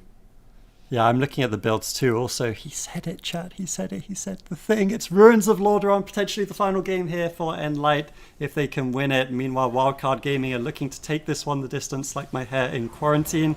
Let's see if they can find it. Looney needs to be aggressive here. It's going to come down to him on the Paladin. You can already see him charging through at Zuniaki. Is that going to be a telltale as to the strategy? I believe it will be. Zuniaki taking a little bit of damage in the start here. He's going to have to play a very solid defensive game if he wants to take this tournament. He's not done being tested just yet. So far, though, good Vitality Conduit. Reverse pressure onto Zeepai. Now Cassidy taking a lot of damage, and this is the aggression I wanted to see from Wildcard Gaming on the Turbo Cleave. It's time to speed things up, Sid.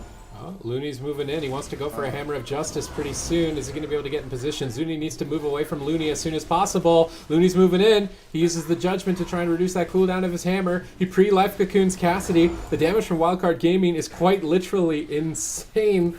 That life cocoon could be cut through if they want to stay on target. Cassidy is also running the Cyclone, so it is going to alleviate some pressure for Zuniaki when Cassidy looks to utilize that crowd control, but Looney's on the run. Charging forward, Hammer of Justice, Stormbolt, nice timing here. Blizzo charges, Sharpened Blades, big connect, lingering Psychic Shell from Cassidy. Going to absorb some damage there, but not too much.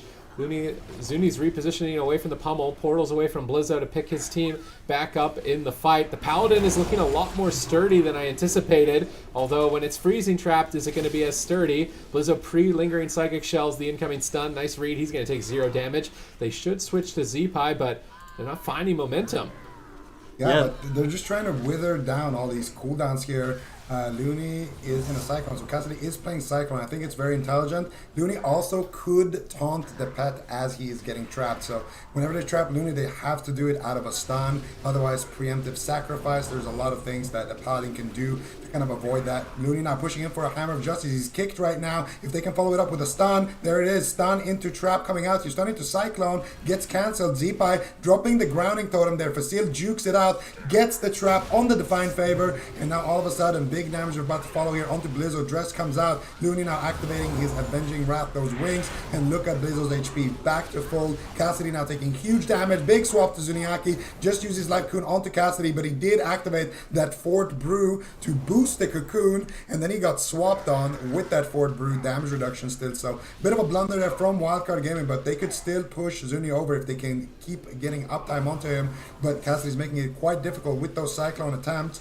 And I think nLite just wants to play a little longer game here, but so far they haven't actually forced out a single one of Looney's cooldowns, and Looney is getting that Hammer of Justice back again. Cassidy's taking huge damage. One wind shear, look what it does to Cassidy's HP. That's a trinket, that's the survival instinct, and now Zuni is getting swapped to here as well. Could just go down here, big damage here, doesn't have the life coon, and he does have to be careful with those wind shears. Zeepai, in my opinion, the best interrupter in this game, just sniping Zuni time and time again. Look at him activating that Ascendance right now, trying to get range damage onto Zuni. Gets trapped right there, and trinkets out. The only reason why Zuni's still alive, but here, I don't think he's going to survive this. One more stun should do it. Zuni gonna fall, and I think he actually life cocooned Cassidy right there at the end.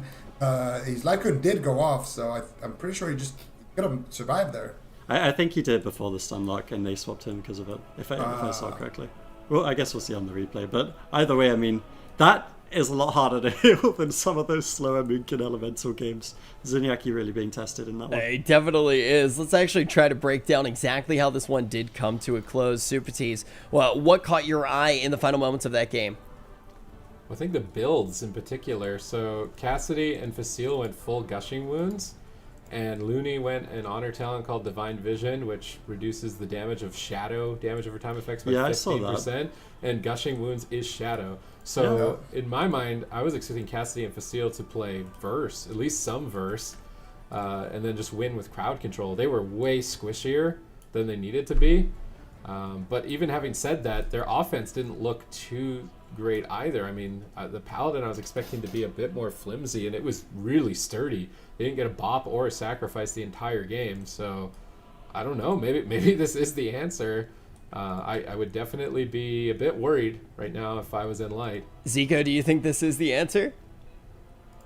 Yeah, I mean, I like this comp as soon as I saw it locked in. I've been wanting to see a Paladin, and now we finally see it. It looked solid.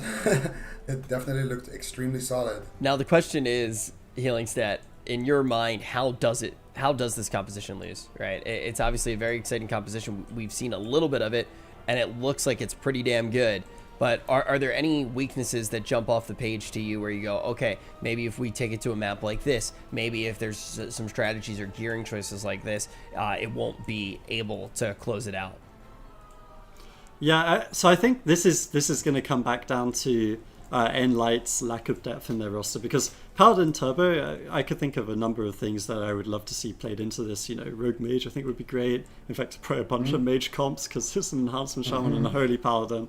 But I mean, nLite, you know, they've been riding this wave of jungle euphoria through this tournament. It's been going great for them. But I think Zico and I were on the same page when we were saying, I really do think the thing that makes it so much harder for teams like Dilly over in US is that Holy Paladins are just, they're so devastating, right? And jungle is a reasonably flimsy comp, especially when you catch the Feral or the healer in those stuns. So we saw Looney playing super aggro, running for stuns on Zinni, then they swapped the damage in the Stormbolt or whatever it was onto Cassidy.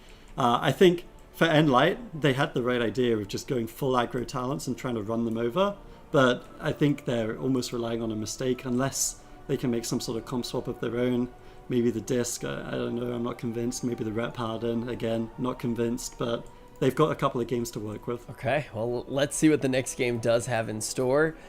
Super Tees, let's actually start to look at the draft as it does come together. Keep in mind, anybody who's just tuning in, probably pretty obvious by now, but this is the grand final that is also a best of 7. That's the big tweak.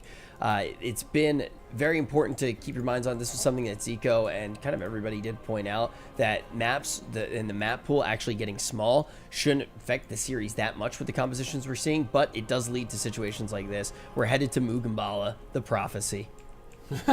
The Prophecy finally, but it's game 6 though. The Prophecy commands it. Well, that means nLite is gonna win. Yeah, it's finally happening. The Prophecy. The Mowglis from the jungle, the Cassidys, they're coming out and finally completing the Prophecy of Mugambala. Last game in the finals. And nLite's going to win. 100%. I don't even need to see the comps. All right. Well, we're going to take a look at the comps anyway, but you already heard Zico's prediction coming out in this one. And we are still waiting to see what Wildcard is going to do. And Healing Set, what do you expect Wildcard to do in this situation after that last game? I am honestly, I mean, for Wildcard, I think it's fairly obviously they have to go with the same stuff, right? Like they've been like struggling to find something that actually works into jungle. So whenever they find it, they're clinging onto it like, please, dear, you know, keep working, please. Yeah, exactly. Yeah, but nLite, I mean, big map makes sense to me. They're probably going to look into Masufa again. Hope that Zinyaki will have more room to work with. He's got 2 tiers, so if Looney's trying to chase him, he can jump down, pop back up. There's no knocks on Wildcard Gaming, so it makes perfect sense for me. I think nLite also locks in the same comp and hopes for Zico's prophecy to come true. All right. This would be the time. Here it is. Yeah, that composition is going to get locked in. Now it's all going to be on nLite to see what they actually do decide to do in this situation. Mugambala. Why do you think they actually do set up for Mugambala, Zico, prophecy aside? I think that they probably just want. The fact is, knock effects are extremely potent against Wildcard Gaming. So if anything ever goes badly, then he can kind of just maneuver his way back up on that little ramp, and then he can stand up there, still be able to heal. And if Looney pushes in, if Wildcard pushes in and tries to dogpile on top of him over there, they can use Ring of Peace. They can use the Hunter Trap to knock people off, and then. There's like, if you knock an enhancement shaman off, he's not really gonna have a great time. But typically you would see the enhance locked in with another Mistweaver on his side, so then you wouldn't typically go for this line of play because they can do it back to you. But in this case, I think it's just trying to kind of elevate the monk here. Okay, well, let's see if that monk can get elevated. This is going to be a very, very telling game, obviously, with where we are at in the series. This one still can close it out. And nLite using all of their time here to actually pick their composition as well. Not too much of a surprise here. You don't want to be throwing this one at all, especially with all the momentum that they have had so far. And they are going to stick to their guns here. Do you think that it will be enough, Supatis? I think if they play the map well, it could. If they position on the top side of the balcony, they use Ring of Peace to knock Blizzo and Zeepai down, and then start root and snaring them, stunning them on their way back up, land freezing traps on Looney like they did. It's definitely a better map for Zuni to survive. Wildcard Gaming won because they kept that fight on top of the Mistweaver, and they kept it on top of the Mistweaver without dying. The without dying part is the hard part of staying on top of the Mistweaver. So this map allows Zuni to be able to actually get away, so they're not able to be on top of them. And I think that's what they're banking on, to be able to win.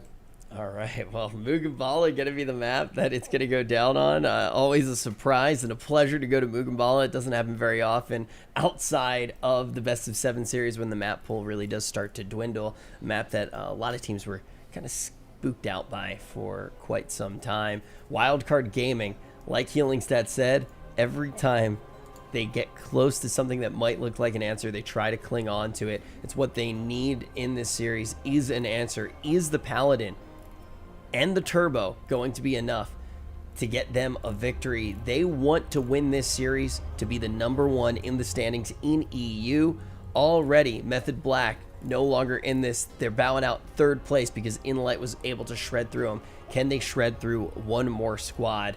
I just am curious if this affects NA at all. Like, do you think that this can push the meta in both regions, Zico? Yeah and no. I mean, I think definitely a lot more people are going to be willing to try jungle and also try with different healers. But I'm not sure how much is going to push the meta because NA has a lot of Holy Paladin teams. They have a lot of scary Holy Paladins there in general. So I feel like Holy Paladins in general is a pretty good answer for jungle. But the one thing more than anything that I've learned today is that jungle feels like the best comp at punishing Mistweavers. I feel like if you take things to hook point and you play jungle, that alone is going to set up a really good win condition for you. And I think as long as you keep facing Mistweaver teams or teams that are just heavily relying on Mistweaver, you're going to have a good time playing that jungle. I think the other thing that we've kind of learned too is just, nLite really is the best jungle. I'm not sure if other jungles would be able to do. I didn't learn that today, to be honest. Yeah. I think though that one of the things is it's like, okay, if nLite's able to do it, that doesn't mean that jungle is necessarily able to do it, right? Yeah, we talk about the composition a whole bunch because it's something that is unique. It's something that we haven't seen in every single tournament. It's definitely not something that we've seen get this far, but the credit goes to the people who are playing it at this high of a level. And I think Healingstat, you've really done a good job of talking about just how much of a legend that Zuniaki is in the scene, how much of a legend he truly has been in the scene, is backed up by players that have plenty of accolades of their very own. But it's time to touch down in Mugambala. Is this going to be enough to close the series for nLite? Curious what builds, if they're going to drop the Gushing Wounds. That Holy Paladin talent seems like a really good... I mean, it's like Gushing Wounds is nerfed when Looney runs that talent, so I really think they should consider changing their build at least a little bit, maybe some Gushing, but they were running no verse amps whatsoever. They were just getting owned. I mean, everybody was dying on Zuniaki's team, so They may change their build as a result of that. But Wildcard Gaming stomped that last game. I feel like it was incredibly one-sided. So nLite are banking on this map to make the difference. And if it doesn't, and we go to a game 7, nLite could be in trouble. Yeah, I mean, they really could be. nLite are one game away from winning, but Wildcard Gaming have a little bit of momentum with this Paladin Turbo. I was thinking back to the last time that Paladin Turbo was really played competitively, and the last I can remember was 2018 BlizzCon. It was played by Method Black against a Hunter, and the Hunter defeated it, and that Hunter will be playing in our next series. It was Jelly Beans, of course, made it through to the grand finals off the back of that. Wildcard Gaming will not want to repeat history there. They want to make sure they can take this all the way to a game 7, and they're looking to do it on Cassidy right now. Full Stormbolt coming through, big damage over onto the Feral Druid, but reversed onto Blizzo. Blizzo wasn't touched much in the last game. Now Zuniaki, damage everywhere as we see the offensive fear coming through, the Ascendants, all of those damage cooldowns coming through and wrecking nLite in the early stages of this game. That was Zuni's human racial right there coming out, and that was just in the first second of the game. He's gonna need that. He's gonna have to play through like 5 or 6 Hammers of Justice without having any way of breaking out.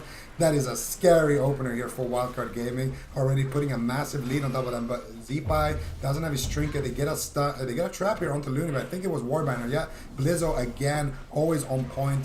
And Looney has all his cooldowns. He has Hammer of Justice. There it is. Onto Zuni. They're dogpiling over there. Zeepai coming in with that Feral Lunge. And there it is as well, the knockback effect from Zeepai, but Zuni is going to use that Vitality Conduit. Should be fine. Blizzo in massive trouble. Full kick into stun onto Looney. Can they secure a trap here for Seals? Trying to get it. They don't have it just yet, so Paralyze is going to come out instead. Blizzo had to use his Trinket there, as well as his Lingering Psychic Shell. Zeepai now having to use his Ascendance here as well. And Zuni, you can tell how he's positioning out of line of sight for Looney. And now Trap could come out for Seals, waiting for that DR. He messes up the DR right there. Forgot about the Paralyze that Zuni did a little bit earlier, and now all of a sudden, nLite are the ones on the back foot, Sid. Blizzo gets disarmed into a stun. I want to see Zuni reposition and use the ledge. Why is he just playing up top right now? He could be knocking them off with the Ring of Peace. He's getting tunneled down to that Hammer of Justice. He gets pummeled by Blizzo. Blizzo leading the charge. Zuniaki is desperate. Is he going to be able to escape this situation? He's so low. He ports back upstairs. Cassidy gets swapped to. He could drop. Looney gets trapped. Blizzo could be in trouble. Wildcard Gaming on match point. Triple fear. That's it for Cassidy. Wow. Wildcard Gaming are stomping with this composition, and we're going to game 7. Oh, man, we're going to game 7, but it also kind of feels like we know what might happen there. It looks like the code has been cracked. Healing Stat, what do you make of this last game? Well, I mean, it just looks like complete destruction, right, on the favor of Wildcard Gaming. Sure, there are opportunities for nLite to win it, but I'm willing to bet that Looney hasn't practiced Paladin coming much into this. He was probably expecting to run mostly Mistweaver. He brings out the Paladin, and I mean, they've had a couple of instances where he's getting off-kicked and stuff like that, but they're just making it look easy, aren't they? They're winning very quickly with kills on Feral, pressure on Hunter even. It's so insane. It's night and day from what we saw before. And I mean, we were looking at the tweets after nLite beat Method Black, and Method Black was saying, like, how can we ever even take a game off of this jungle? I'm willing to bet we're going to see some Paladin Turbo from them next week, because this is looking insane. Yeah, I mean, the thing is, though, is what makes a balanced team now? If you're going to be playing the jungle into a lot of these monk compositions, what do you want to be playing into the Paladin? Like, in an ideal world right now, Zico, what would you play into this Paladin? Another Paladin. Well, I mean, in an ideal world, I would just play a mage. Yeah. but it's an enhancement Paladin. But if I was nLite, then yeah. Definitely, in an ideal world, I would be playing mage with a rogue. And I think that would be a pretty good way to win here. But for nLite, obviously, I think in terms of healers, you're going to have to match the Paladin with your own Paladin. Problem is, I don't think Zuni can just pick up a Paladin and he's going to, be able to go toe-to-toe against Looney. Looney's so good on that Paladin too, so... you just instantly... You come with one comp. It's so annoying playing against Looney, right? It's like I'm beating his Mistweaver. I'm so excited. What? I finally got his Mistweaver. He just logs onto the other healer. He's probably the best in the world at or something. I mean, also, this situation's just got to be so tilting, right? Like, you're in the driver's seat. all the way until match point, and then you're in a situation where you're just like, wait, now we're the ones who need to change a comp when they couldn't find an answer at all. Like, you just need to close out one game, and how do you do it? Do you come out with trying to cleave a little bit? Obviously, you already mentioned the fact that there really aren't many options there, especially when your paladin and your warrior are the same human being. Then you look at the other scenarios, and it's like, do we try to over corrupt and find more damage? But that doesn't really seem like it exists either, Sid. It doesn't. No, but I feel like they could play the map better. I feel like they didn't use Mugambala to its full extent whatsoever. I didn't see a single ring. Well, I saw a ring of peace, but it was really just random and not good. It was like in the middle, top side. It didn't really do very much.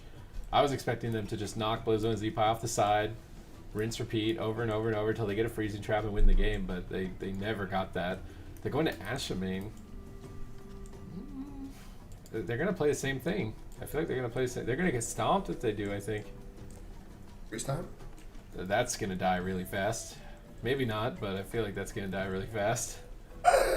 Rich, careful. Yeah, I just saw that. Obviously muted. What? Careful, buddy. You're in solar beam. Oh yeah, wait. That's on delay, dude. I already broke that with my gnomish racial, dude. I got root solar beamed. Finally. Insta popped, man. Scooched on over to the side. But what do you actually think of the priest coming out here? I alluded to it for a second. Do you think that there's any chance that we see it come out, Zico? Well, the bad thing about Priest is that they're going to die even quicker. But the good thing about Priest is that you're going to have better offense. You're going to have Mass Dispel. You're going to have, just more damage as well. So there is a world where the Priest could come out. But I don't know what nLite wants to tweak. Ret Hunter. I think they could. Do you think Ret is the answer? Ret Hunter. I Hunter. I don't know how I feel about Ret Hunter, maybe. But I think if they go Ret Hunter, or if they play this next game, I would love to see them play Diamond Ice and run at Looney, because I think that's one thing that Paladins struggle with a little bit. They have to cast a lot more than some of the other healers, so if you can truck him down and actually put crowd control into these DPS, play like the knock trap and stuff. They are playing Ret Hunter. Oh! So Kara is coming out. That's so exciting for Game 7. That's incredible. All right, so wait. Let me just recap here. In this final, we've seen meta stuff like Fire Mage Warrior. We've seen Moonkins. We've seen LA Shamans. We've seen Enhanced Shamans. We've seen Paladins.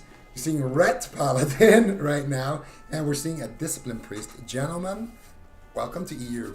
Yeah, I mean, this is truly wild. I mean, just look at the course of the day, though, and it looked like nLite just was going to be able to clean up the day, and now all of the sudden, on the last map that we're going to see, on Ashmane's Fall, they need to switch their composition. We're going to see Kara for the first time. Ret, obviously, could look good healing stat against a warrior and against an enhancement shaman. Typically the anti-cleave. How do you find a win condition with this Cupid cleave? I was just thinking about it. I think we've seen every class now. I'm wondering if we've seen every spec. We're very close to at least all the highly represented PvP specs. We've seen a lot of them in this tournament. It's been crazy. But how do they answer Cupid? Well, I mean, I think the nice thing about the Ret Paladin is when you're losing consistently with jungle, as Ret, you're going to run the Vision of Perfection. It's going to proc the Avenging Wrath, the huge damage wings that we're used to seeing, this burst, and it's going to add that level of unpredictability, right? Like, there's going to be more random damage coming out of nLite, and if Looney isn't so practiced on that Paladin, we're not sure. I mean, he looked pretty good on it the last couple of games. Maybe there's opportunities there. They can Hammer of Justice him. They have the Discipline Priest now to Mass Dispel Bubble, to dispel the Blessing and Protection effects. So there is a ton of offensive options for nLite. And on top of that, Kara, he's going to have the Sanctity to remove the stuns. He's going to have the Blessing and Protection of his own to help Zunyaki if they just run at him the whole game. So I think this is a fun pick. I still think if Wildcard Gaming plays a safe game, I would give them the edge in this one. There's a reason we don't see much Ret Hunter in these tournaments, but I mean, it's nLite, right? I'd never count them out. Probably Turbo, though. That's the reason we don't. It's like Mage Lock. That's why we don't. Mage is No, the reason. Mage in general, yeah. But I think a ret getting tunneled by Turbo doesn't fill me with confidence either. You know what I mean? He's going to do 60k DPS. Kara is What? literally going to annihilate somebody. I think We'll the see. good thing here about having the priest and the ret is that you have two high threat targets that you want to take down. Right? You want to be going for the ret, but you also want to be going for the priest. And if you go on the ret, then the priest all of a sudden can really change things up in the matchup, get fears, set up kills. And if you go for the priest, all of a sudden, like Adrian or like Sid alluded to, the ret can just do 60k DPS and one dig somebody. So I think it's interesting to see what nLite is bringing, but I would still give this comp to Wildcard. I think not to be a party pooper, but I think that's It's definitely a better chance than definitely jungle, I favored. think. Yeah, I like it. Yeah, Yeah. It seems like it's definitely their best. Wait. Can we take a moment here? There's no Mistweaver, there's no Warlock, there's no Mage, there's no Rogue in the Grand Finals Game 7. Literally, like, none of the good... Yeah, none of I guess these that's Warriors- probably Warriors the you would first expect time to in win. all of BFA, right? We have a final like this. I mean, the thing that's so crazy about nLite it is things. just like the fact that nLite completely sets up the scenario, right? Like they manage to win a bunch of games that you don't expect them to win. You get to the grand final and they force a team to answer, and it can get super wonky when they're playing something that's not really in the meta. It's been funny as well to see how much of so you get like a certain amount of time that you can actually take between games, and how much I've never seen teams really like pause this much besides Method Black, but that to actually just think about what they need to play. It has been a back and forth, and it has been a game of chess towards these final moments of the game. And now on Ashmane's Fall, we're actually going to be figuring out who the champion of the EU region is, and we might be crowning a new champion. Yeah, I mean, it might be nLite. It would be truly fantastic if they were able to pull it off, especially if they manage it with the ret in the end. I think that would make a lot of people happy. And Yeah. these guys, they're two fan favorites because of the compositions they play, right? Like, how many people in chat right now are cheering on nLite because they're playing jungle and ret hunter? It's fantastic to see. But Wildcard Gaming too, they spent the entire of last year going up against 3 different rogue mages in Europe and another one in North America, defying the odds with different compositions, finally breaking through. Like, both of these guys in the past have been on those underdog compositions, representing those underrepresented classes, and now we've got this as a grand final. I mean, the best team, may they win. I'm right? honestly, I'm in heaven right now watching these matchups. Okay. This is Because of this the is rat? paradise for me. Yeah, I'm ascending. I'm getting to the Shadowlands early because of this matchup. It's just been so much fun to get to watch, and now we're gonna find out who is going to win: a turbo backed up by a pally healer, or a ret hunter Cupid cleave. This is one of the craziest grand finals that we could possibly see. It's going to have huge implications on the standings, and this one is about to get underway. It's time to find our champion of EU in Cup number 2. nLite has changed the meta so much that there is not a single spec that people consider the meta in the final game of the Grand Finals for Europe Cup number 2. Can nLite pull it off here? We're seconds away from the gates opening. This is it. This is the final game for Europe. After this, we'll jump into North America, but who's going to take it? The gates have opened. Zeepai Blizzard, are they just going to charge on that priest, or are they going to go Ret Paladin? They're going Ret Paladin for now. Facile in position to land a trap. Hammers down over on a Zeepai. That's the Avenging Wrath. Kara is going to ramp up his damage. Ret Paladins are capable of upwards 50,000, 60,000 damage per second. Let's see what Kara can get done during this time. Yeah. Oh, Zuni trying to get a fear here. He actually lands it. Zeepai is going to trinket that fear and drop a tremor totem. So already they force out the trinket there. They force out Kara's trinket. Now going for Zuni here. Zuni preemptive barrier. Going to go ahead and try to cast a mind control, tanking out some of those kicks, casting penance, using both of his schools here to try to keep his team nice and healthy. And I think that was the power word barrier, meaning that it's a talent that makes his barrier even stronger right there. Zeepai could be in trouble this next trap. Right now Kara getting stunned up to not free Zuni. Zuni looking for the fear. He gets it. This could be big trouble here, Adrian. Yeah, that was beautiful. The Master's call to set it up. One thing I was concerned about for this game is it's a huge thing to swap from Mistweaver to Discipline Priest. That is a big adaptation coming from Zuniaki, but so far it looks like he's doing great. He used that barrier, he's now rotated in the Vitality Conduit, and honestly, even though that looked really scary, he still has a ton of cooldowns. He held onto the Pain Suppression, they served the Blessing of Protection, and the mana is looking pretty good in this one. Meanwhile, on the side of Wildcard Gaming, they've already had to use that Avenging Wrath. There could be a good opportunity here. They're looking for yet another Fear. Is Tremor available? Yes, it is, but they stun over it. Beautiful plays coming in from nLite as they look to push forward. This is so evenly matched, but a full freezing trap slips through. Is Zeepai going to fall? He's running away, but wings are popped. Kara is tearing in. Huge damage from the Ret Paladin. Zeepai has to respond with the Astral Shift. They are just zug-zugging Zuniaki. Is Zug-Zug going to buy them a win here in game number 7, or is it going to cost their lives? Looney has Avenging Wrath rolling. His team's going to be stable for some time. He moves in for the Hammer of Justice. He nails it with a double fear onto the DPS. They can't support Zuniaki. He doesn't Pain Suppression that stun lock. A gamble here, to say the least, for Zuni. Interrupted on Shadowmend, going for the penance, getting himself back into the fight. Zeepai looks for a cheeky Hex. Feign Death from Facile, he avoids it for a moment, then they rebuke the Hex. Good denial of that crowd control. Zuniaki's moving in, he's freedomed, he's looking for a Fear out of the Hammer of Justice. He's in position.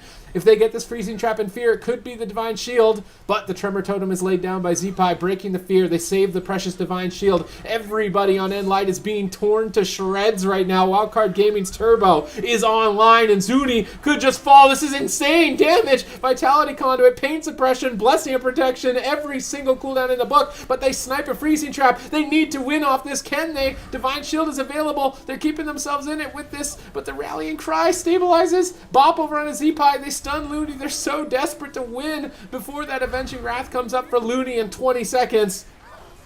Big push there. Both teams still swinging. Looney, you have to use his Blessing of Protection to get out of that CC chain. Blizzo still taking a lot of damage. Big cleave pressure here. I gotta say, Zuniaki playing that Power Word barrier with that Dome of Light has been saving them so much. That 20-second cooldown there is gonna be big for his team. 70% damage reduction for everybody. Increased healing on a 96 CD. And now Looney getting Hammer of Justice. He bopped himself earlier. Could still be on forbearance here. Taking quite a bit of damage. He gets feared, but it does break out there. Now Zuni on the back foot gets feared before the Power Word barrier. As soon as he comes out of this, he's going to use it. He's going to drop it right there. He should still be able to stabilize. Kara going for the Flash of Light. Zuni going for the Shadow Man. And by the skin of his teeth, Zuni is still alive right now, Adrian. Yeah, Kara was very unfortunate that he feared. He got trinketed straight into a Hex. Had to use the Divine Shield for those desperation Flash of Lights to keep nLite in the tournament. Game 7 of the series, Grand Finals. Winner of this one is our champion for Europe today. Facile forced into the aspect of the turtle. One more turtle survives for another day as we see the wind shears coming through over onto Zuniaki. Pressure on both sides. No major healing cooldowns available for Looney right now. He used the sacrifice on the last exchange, and that Avenging Wrath is currently active for Kara. This is scary times for Wildcard Gaming, Sid. Hex being cast by Zeepai. He's trying to fake out the interrupts. They go for the Psychic Scream, but Tremor is down. Zeepai is going to be stable. Big Divine Favor. Zuniaki in trouble. Trying to line of sight the Purges here with the Rapture powered shields. Is he going to get enough heals to stay alive? His cooldowns are so limited. They interrupt Looney. Are they going to win? They land the Freezing Trap. Lingering Psychic Shell gets shredded. Zeepai is on the run. He wants to push for the win, but is he going to risk his own life? He's just going back and forth. He doesn't want to line Looney, but Facile grappling hooks over. Hammer of Justice, but Zuni gets bursted. Who's going to fall first in the Grand Finals? Game number 7. Triple stun by Zeepai. Beautifully timed, but Zuni is on a razor's edge. He's interrupted, and he's going to get cut down. Wildcard Gaming are your Europe Cup 2 champions. Oh, man. What a final game as well. You got to say that it's easy for us to say, you know, nLite should